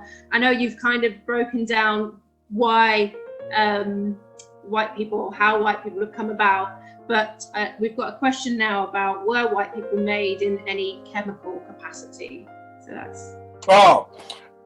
no evidence of that. White people, quote unquote, is an ideology that was made into law.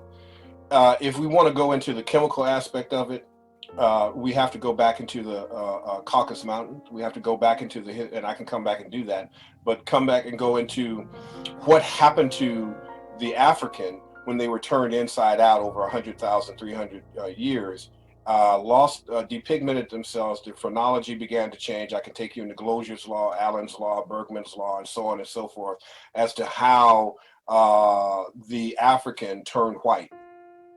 And see, okay, I want to interject here, and I really want to give, again, Baba Philippe Matthews is the first person that I have heard say that the people who went and got caught in the Ice Age and wound up going underground deep into the caves of the Caucasus Mountains, who ultimately came out, were Africans.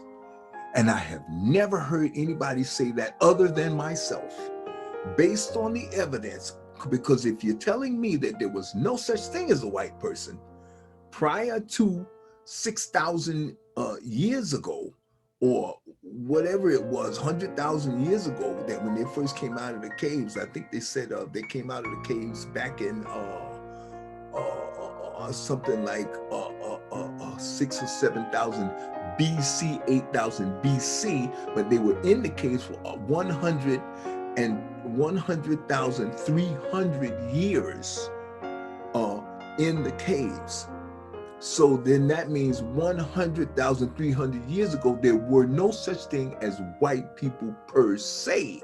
But from what I understand, what Dr. Francis Cress Welsing said, that they were albinos. Now, the question, what I have to finalize is, were they albinos before they went in the caves, and that's why they got caught in the caves? Or were they albinos after they came out, and that's what they were called at first, albinos?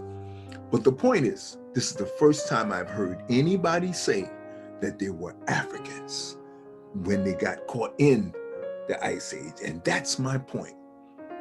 Race, ultimately, when you go to the higher level of intelligence and you function out of intuitive intelligence, and even the higher sciences, archaeologically and anthropologically, you're going to come to the same logical conclusion. If they were Africans when they went in, they're Africans when they came out. It's just that they're mutated. And that's why I've been calling them mutated Africans. Thank you, Baba Philippe Matthews. Let's move on. I wanted to make this note very clear. Let's move on. Or should I say the African turned European, and then all of the breakdown of the psychosis that happens when you are intergenerationally, 44,000 generations into an ice age, birthed into an ice age, raising children, trying to educate them, which was impossible because it was a degeneration. It was a devolving, not an evolving, where we began and continue to evolve around the globe. The Africans in the Caucasus Mountains devolved and came out when the ice melted, barbaric. And so I can go into that, but that hopefully answers that question.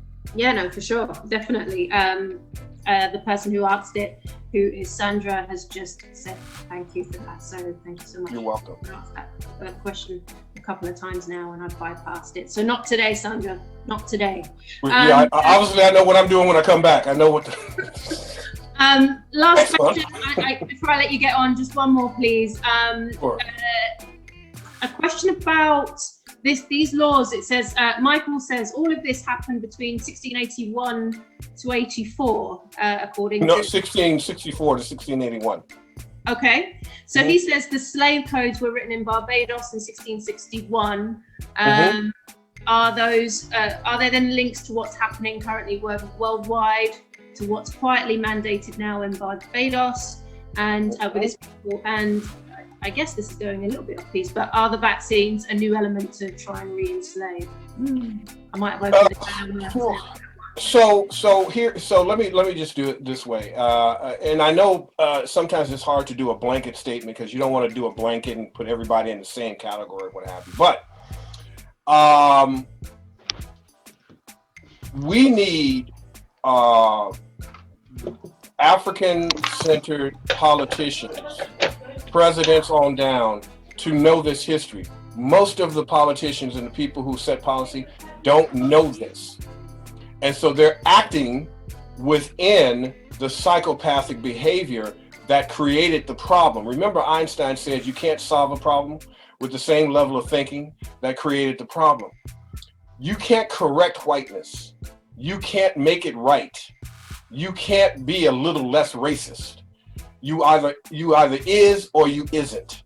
And so when we understand that everything that we are dealing with today comes from this psychopathic behavior of these people coming out of the Caucasus Mountains, and finally, after thousands and thousands of years of fighting, ended up winning, and here we are today in the situation that we're in, you can't make this right. You have to first know the history behind the history, which is why they're trying to attack the First Amendment, attack our freedoms of getting this information.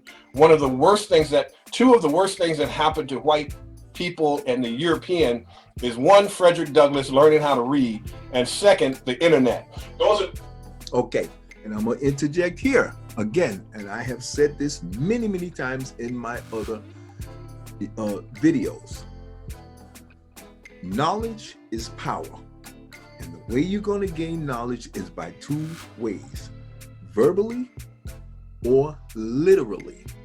By literarily, which means you're going to have to read it somewhere. So if you don't know how to read, if you can't stay awake past reading 3 sentences, you're in deep trouble. But what you're suffering from, if that is your plight, is the trauma. This is what they call epigenetic trauma that comes from 300 years of being denied the right to read. So you got to ask yourself, why didn't they want you to read? They didn't want you to read not because of all of this nonsense here, these laws that you would find out about, these laws.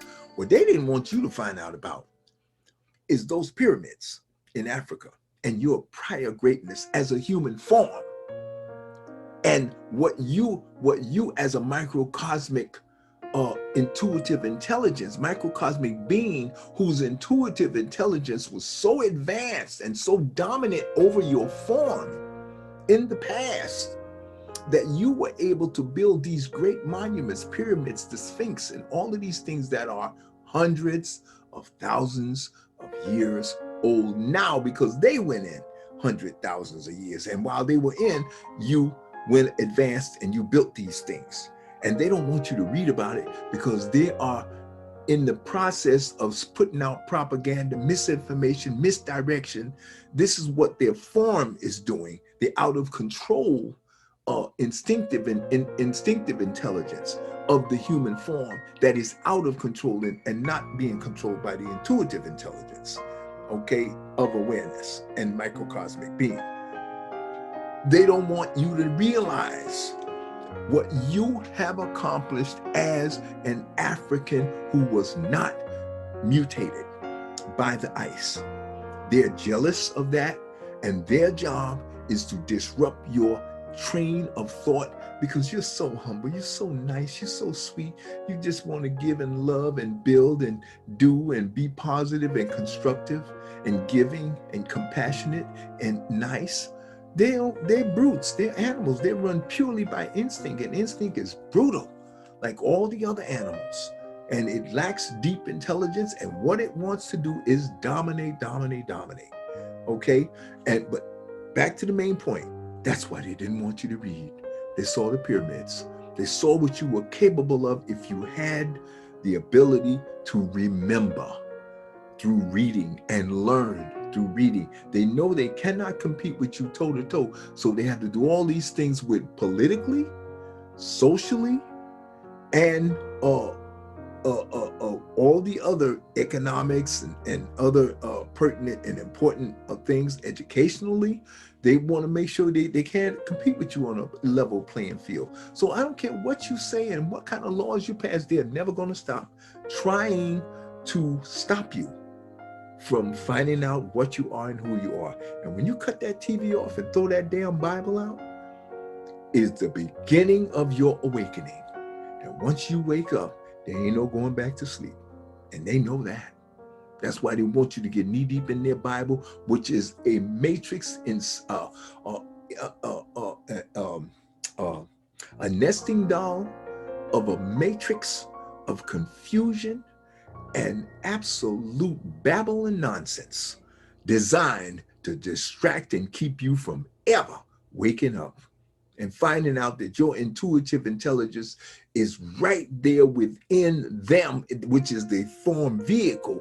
They don't want you to wake up. That's that microcosmic being that's watching right now and not exercising and extruding its energy in order to express itself and dominate this physical form vehicle.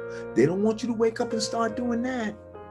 That's what they don't want you to wake up and start doing. It ain't about no the competition. Yes, they're competing against you, but you ain't competing against them. They can't compete against you.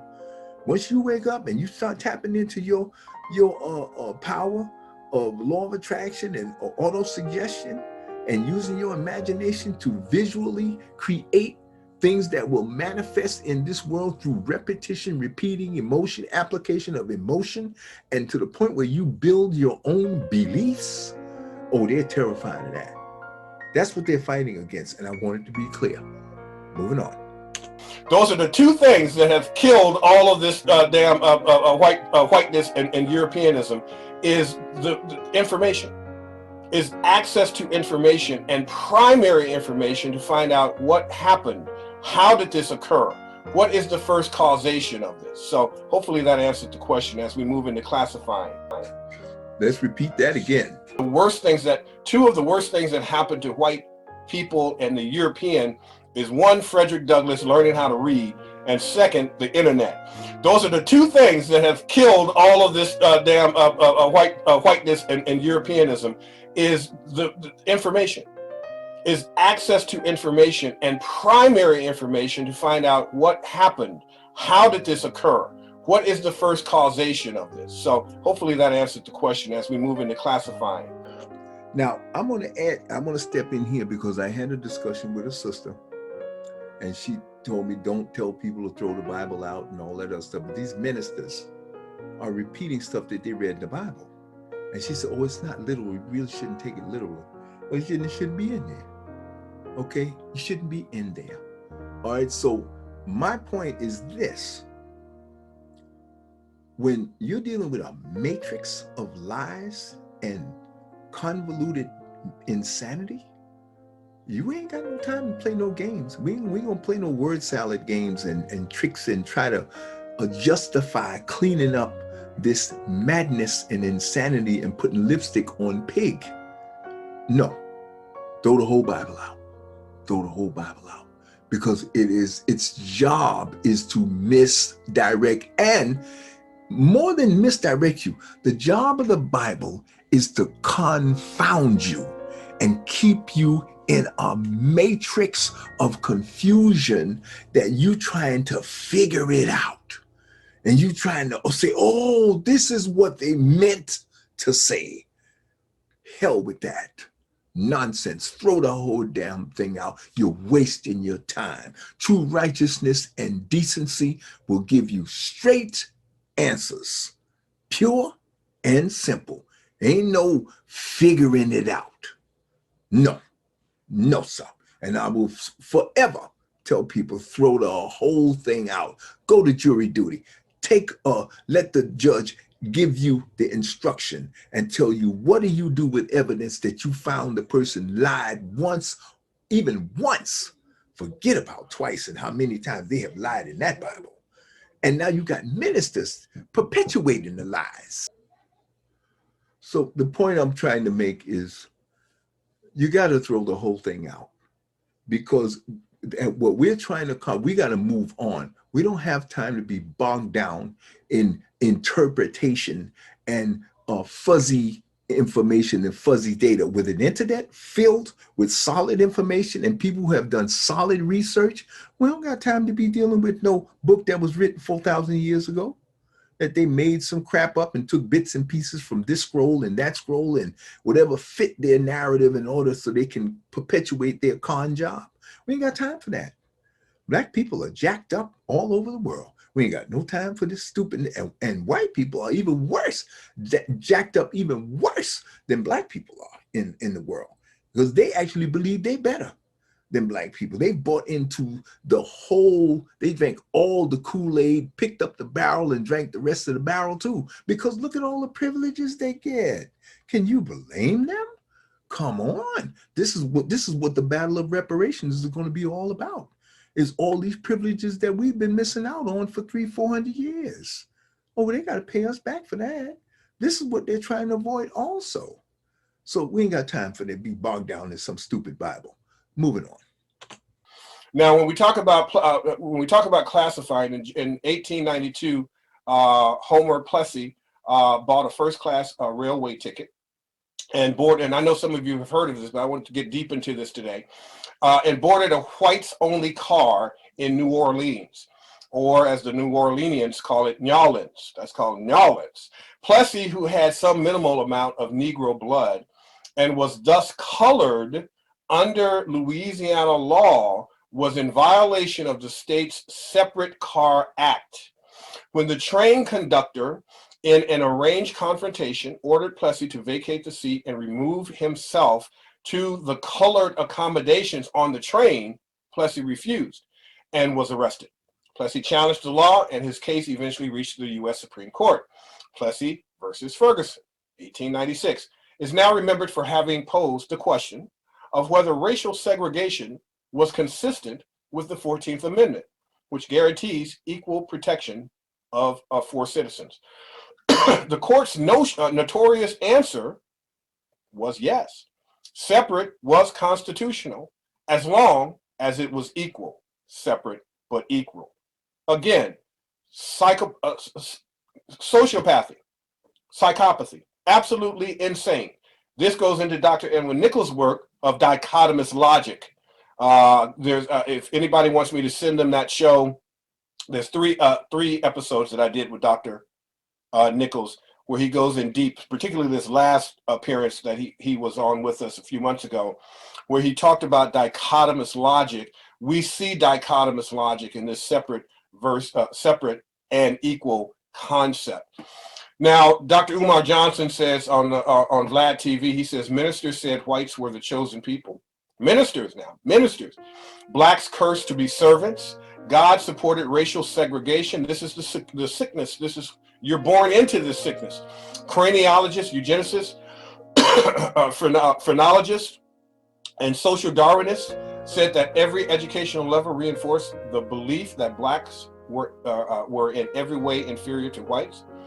Massive social disadvantages compounded by predatory lending and housing markets and legally regulating blacks into ghettos, discriminatory banking, lending practices, severe job discrimination, not to mention the lynchings, all continued until the 60s. And I would say still going on to this day.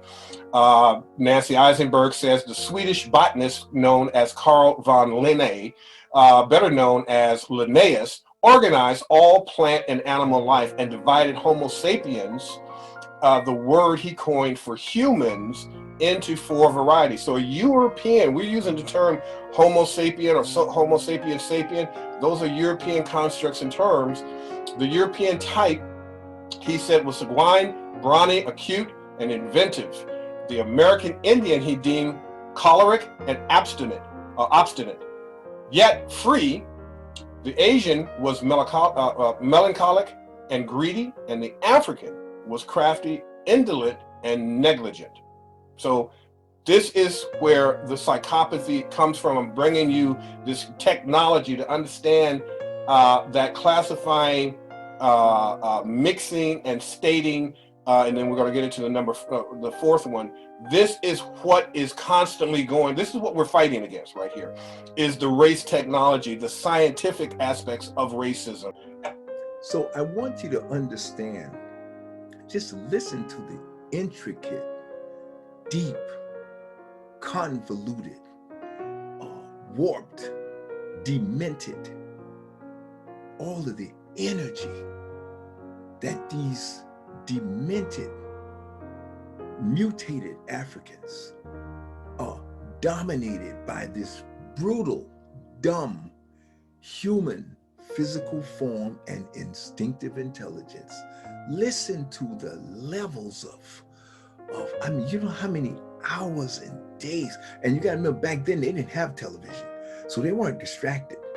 This is deep Kool-Aid drinking, mind-boggling, demented evil, and diabolical, scientific confusion that is designed, and propaganda that is designed to distract, confound, and help make you waste your time. And their Bible is the #1 weapon. You'll be bogged down into minutia and wasted nebulous BS and machinations and all kind of fairy tales and nonsense. You'll be in there for the rest of your life, and before you know it, you're out of time. And you haven't projected any positive, constructive thoughts, and taking your money, instead of wasting, giving it to them damn churches, you take that money and you invest it in the stock market, invest it in yourself and your family, and move your family forward. That's what I'm saying. You got to stop doing that. You're wasting your money, and you're wasting the most precious thing you got here is time. Even though as a microcosmic being, time doesn't matter for us, but we are put here by Alma to do this, to dominate this physical human form vehicle, and to enjoy and experience life. That's what we're here to do. Okay, and you can't do that if you bog down in the matrix of madness that comes out of that Bible. And then you got all this other stuff on top of that they're putting out that is absolute lies, and a propagandic program designed to boggle your mind and waste your time. Let's move on. As it has been created. Social Darwinism is the application of the evolutionary concept of natural selection to human society. And so you got Linnaeus, Bloomberg, Christopher Miners. When we look at this meme on the right, the ongoing identity crisis of the American Negro, even that statement is wrong, because it's not the ongoing crisis of the Negro, it's the ongoing crisis of the African, the original people, first frequency people. But look at all of the terms, all of the classifications, all of the stating from the 1800s to the 2000s. Look at what we've done to ourselves. What we're now, we are participating and complicit in our own racial inequality. Does that make sense, family? That now we can't see, nothing's wrong with you, something happened to you. You're not a nigger, a darky, a pickaninny, a coon, a spook, a boy, a colored, Negroes, brothers, blacks, African Americans, niggas. You're not any of that. You're gods or goddesses having that experience. Somebody made you that. Somebody labeled you that. And when you're born, your nervous system is not fully developed. Your brain is not fully developed. If your mother and father uses those words and calls you and your sister, brother, and aunts, uncles, and their parents these names, then you're going to do the same thing. I remember when I asked the question, when did I become a nigger? When did Wrkshps become a nigger? When did somebody come up to me and say, "What's up, my nigga?" And I turned around and said, "What's up, my nigga? How you doing?" When did that psychopathy happen in me? When did it happen in you? These are the questions we have to ask our children, but we have to ask ourselves first. You are not a nigger. You are not a Negro. You are a god or a goddess having a Negro or nigger experience. Classifying states that the Enlightenment scientists who first divided humanity, remember that word, divided, humanity in 5 races and coined Caucasian. Battleore says white people were a tool by which 99% were divided from each other. That's why white people were invented and made. The black runaway indentured servant in 17th century Virginia, whose capture and sentencing to lifelong servitude marked the first official sanctioning of chattel slavery. And the first time a black person was treated differently from a white person in law in colonial America. Battleore says I did a show where we talked about the concept of good white people, which can't happen. Here's what she said. She says it wasn't until after Darwin's Origin of Species and the naturalists who followed Linnaeus and Blumenbach out of Germany, what they did 100 years later from 1681, where the first assertion in law referencing a group of people called white people. So again, I want to interject here.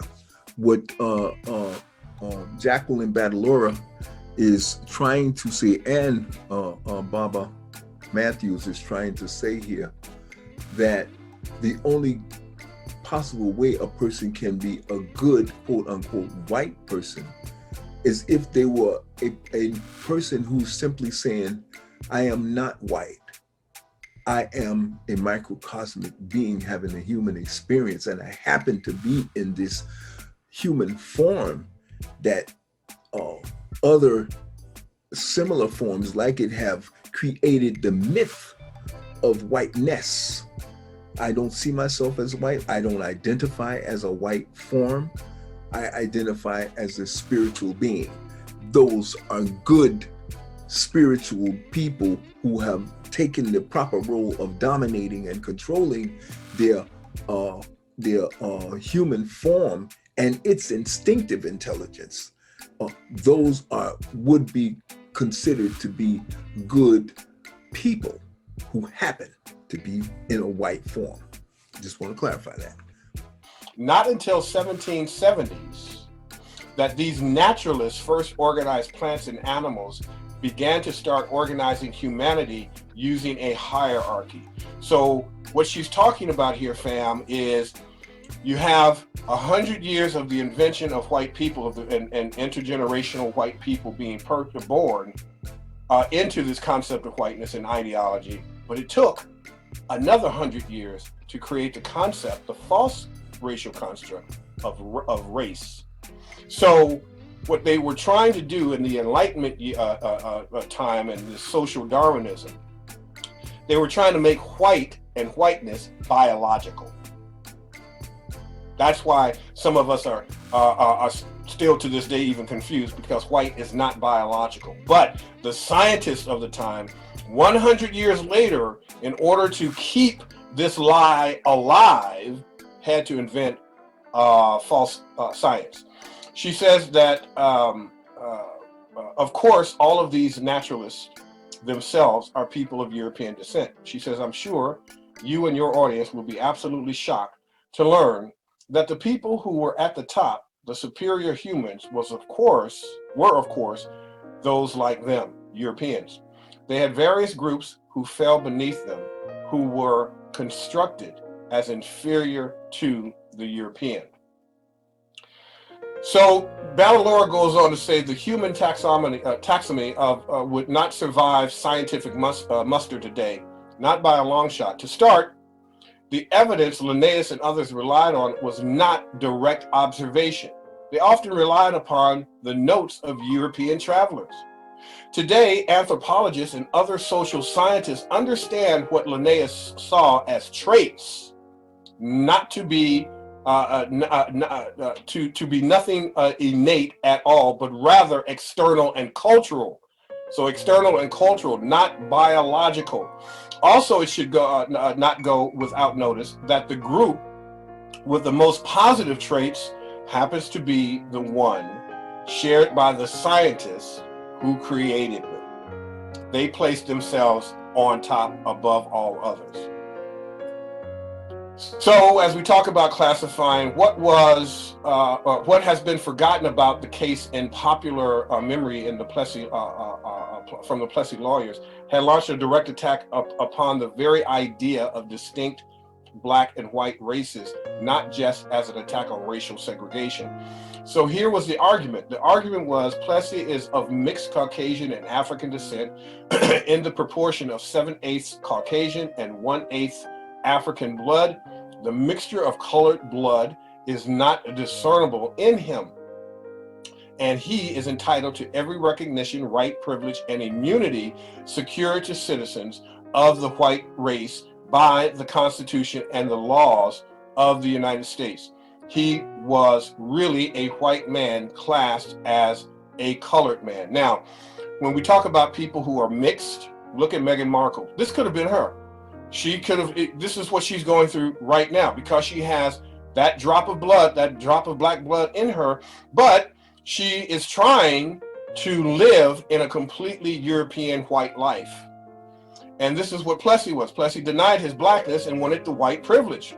This is where the concept of the Negro comes from. In order to survive in America, you got to be a good Negro. So you go to church, you believe in these three white boys, the white boy on the stick, the white boy in the sky, and the white boy on a boat, Columbus, who started all this mess. And you're a good Negro, and you stay in your place and stay in your lane.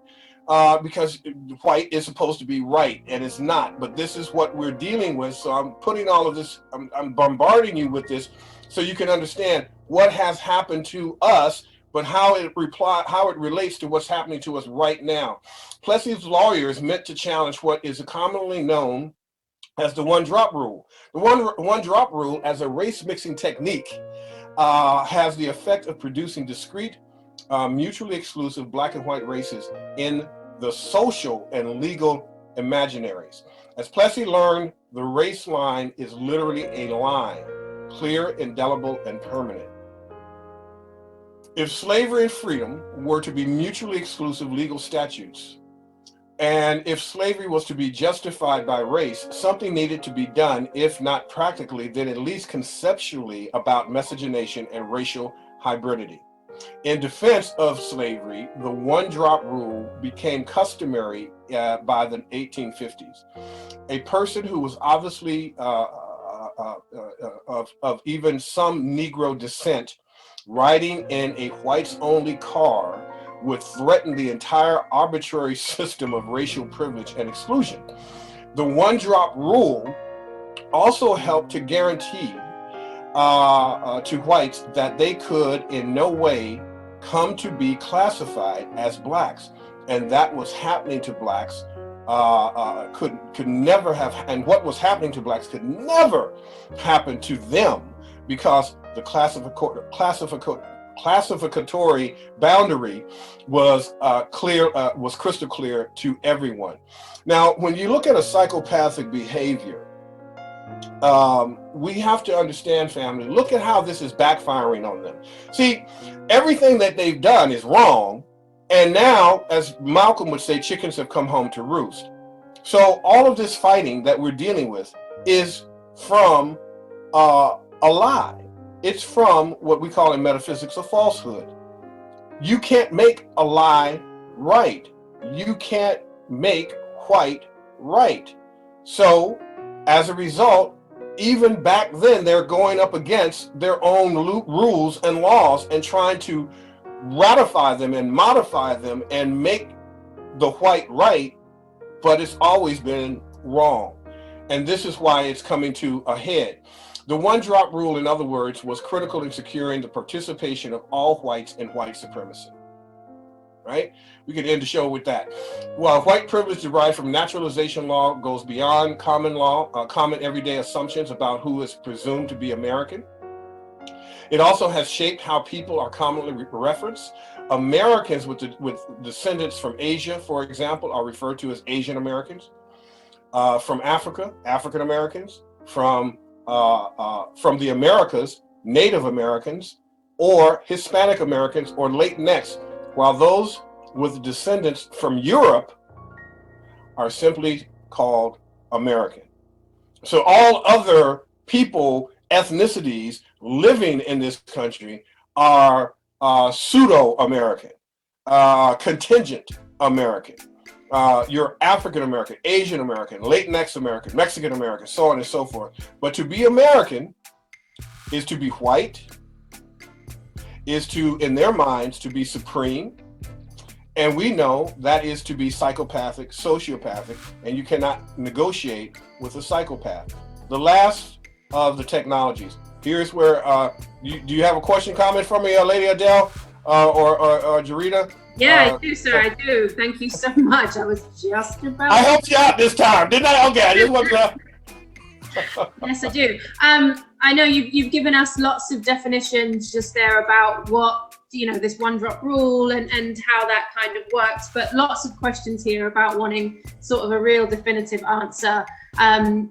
Is being mixed race being black? Would you consider mixed race people half black, half white? Are they black? Lots of people asking that question, so I need to just put it out there and get a definitive answer. Sure. All humanity comes from African. So regardless of what you were mixed with, have been mixed with, you are African. Now, whether you accept that or not, whether you identify as such or not, that's on you. But you are African, and I don't like to use the word black, because in order to be black, you have to have a white, and that was that whole process of vocabulary to make the opposites or what have you. So I just like to use the term African. There's only one humanity. There's only one, if you even want to use the term race, and that's African. So to answer the question, yes, it is. However, even Meghan Markle, because everything comes from Africa. And so when we look at Dr. Frances Cress Welsing's work, and we understand genetic annihilation, one of the things that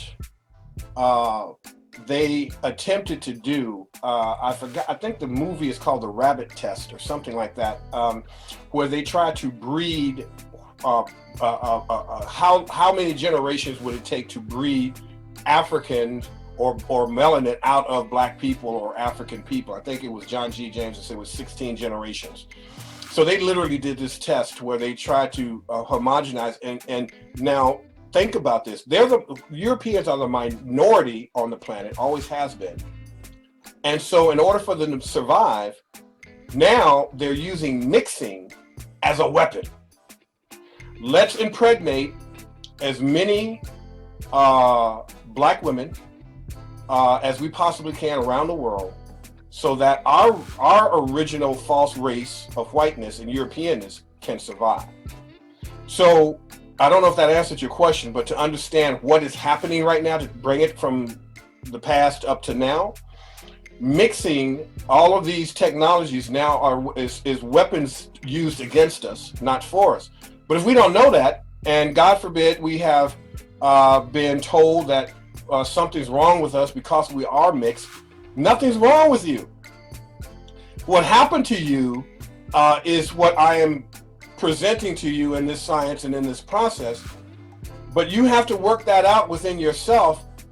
You don't have to necessarily choose a side. You already are an African, but if you have been proselytized and conditioned and told that black ain't right, or black is whack and white is right, you're going to have inner conflict, because you're in a society and a system that if you align with European values, if you align with whiteness, you're going to get rewarded. And so what it takes is for people like Andrew Muhammad, Lady Adele, the folks that are watching right now, myself, the scholars, to stand up and say hell no, we won't go. Africa is the humanity of all civilization and the entire world. And it's time for us to bring back our rightful, the European, the African who went into the Caucasus Mountain, who depigmented themselves over 100,000 years, that was a freak of nature. The African is a fact of nature. Yeah, it's painful. I know it's divisive. It makes white people or European people feel like they originally felt, like barbarism, and looking at what that psychopathic behavior did when they came out of the mountains, out of the Caucasus Mountains. Look at what they did. Look at what they did. Look at their history. Healthy people, mentally healthy people, don't act this way. They don't act this way historically. They don't act this way socially. Something is wrong with these people. And so, but you have to understand what happened to them, because just as nothing's wrong with us, in a sense, nothing's wrong with them. Something happened to them. But what happened to them was due to nature. And coming out of that nature and seeing that the entire planet was dominated and ran by African people, they had to use violence and psychopathic behavior in order to survive. because they're still a minority and they're losing power. And this is why they act the way they do. But understand that, imagine we have a story. We have an original story. We are the best of God, of the Creator, chosen first, which is where first frequency comes from. The first idea, the first gestation. They have a secondary story, and their story starts in the mountains, being depigmented, coming out of the Caucasus Mountains and going into the Dark Ages. So no matter what happens in a conversation or a debate, the result is always the same. Africans are superior because it was created by the Creator first. Everything and all other ethnicities coming out of that is part of that whole, but there always will be a first. And so if you try to make white right and try to make white above African, or white or European above African, you're a complete idiot. It just can't be done because the history does not match up. Go ahead.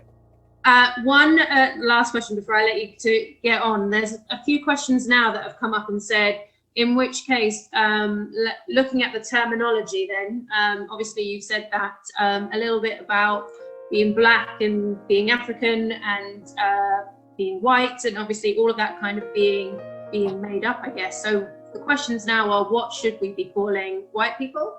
And, you know, what should we be calling black people? And is African even the right term? If, you know, what was the true word for Africa?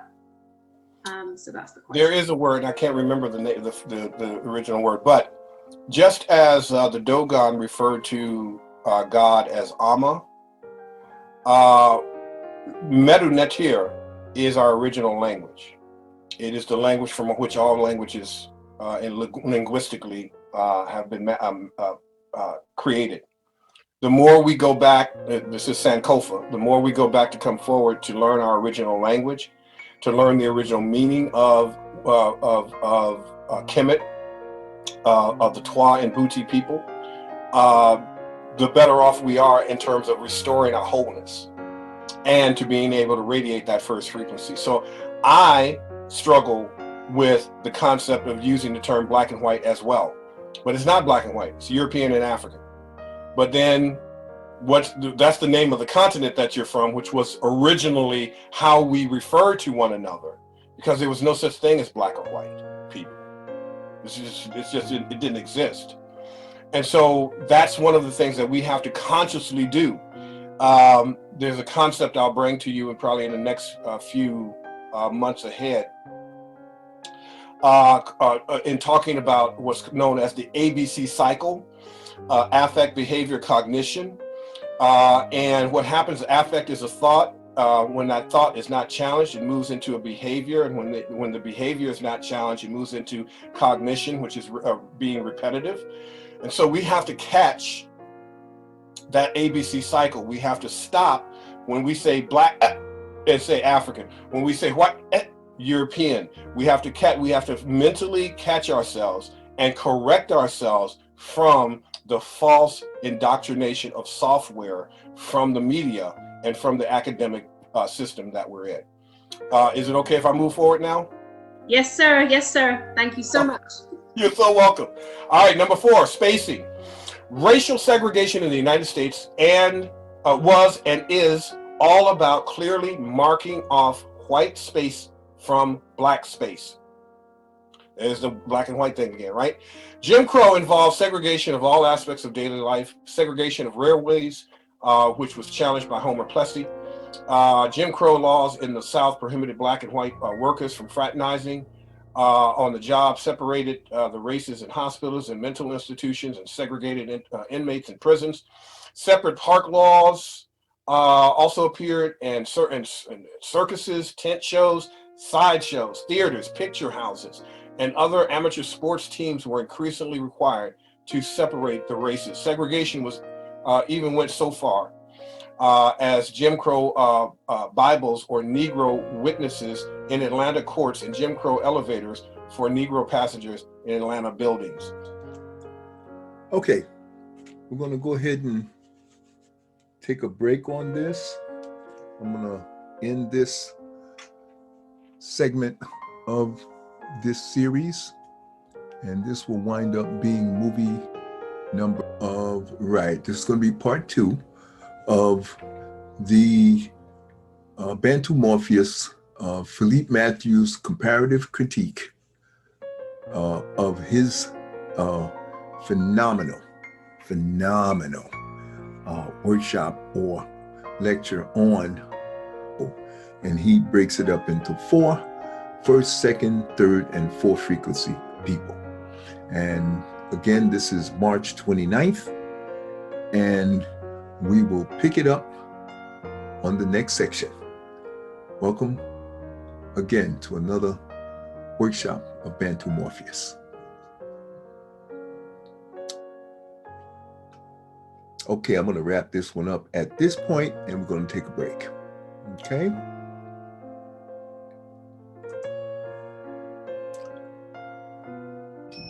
Into form. Through form.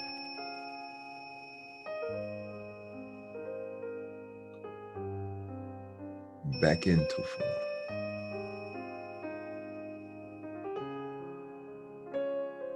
Through form.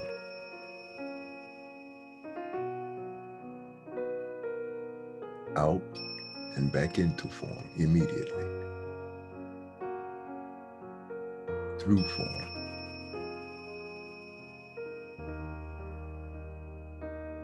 Out and back into form immediately. Through form.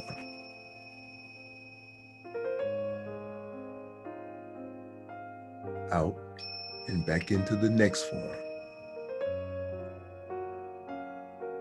Through form.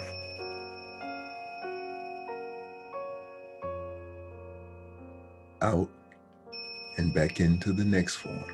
This is the cycle of existence for us as microcosmic beings.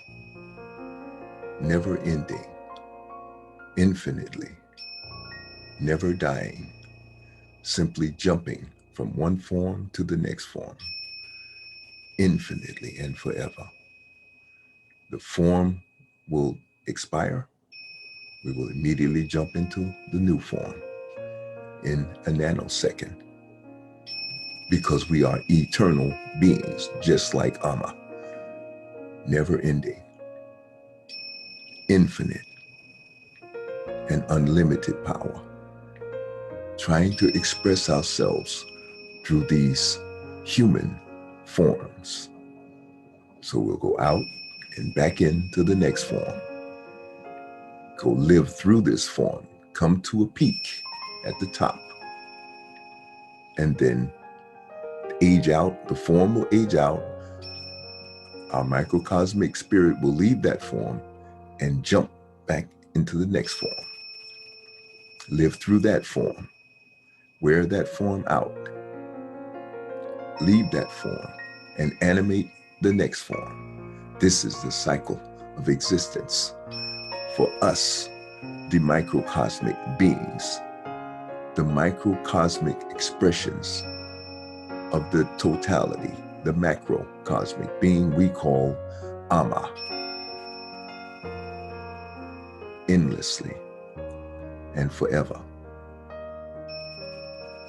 Jumping into form, living through these forms. The form wears out, cannot keep up with us, so we will jump from that form into the next form, endlessly and forever, living through these forms, not to be confused as being the forms.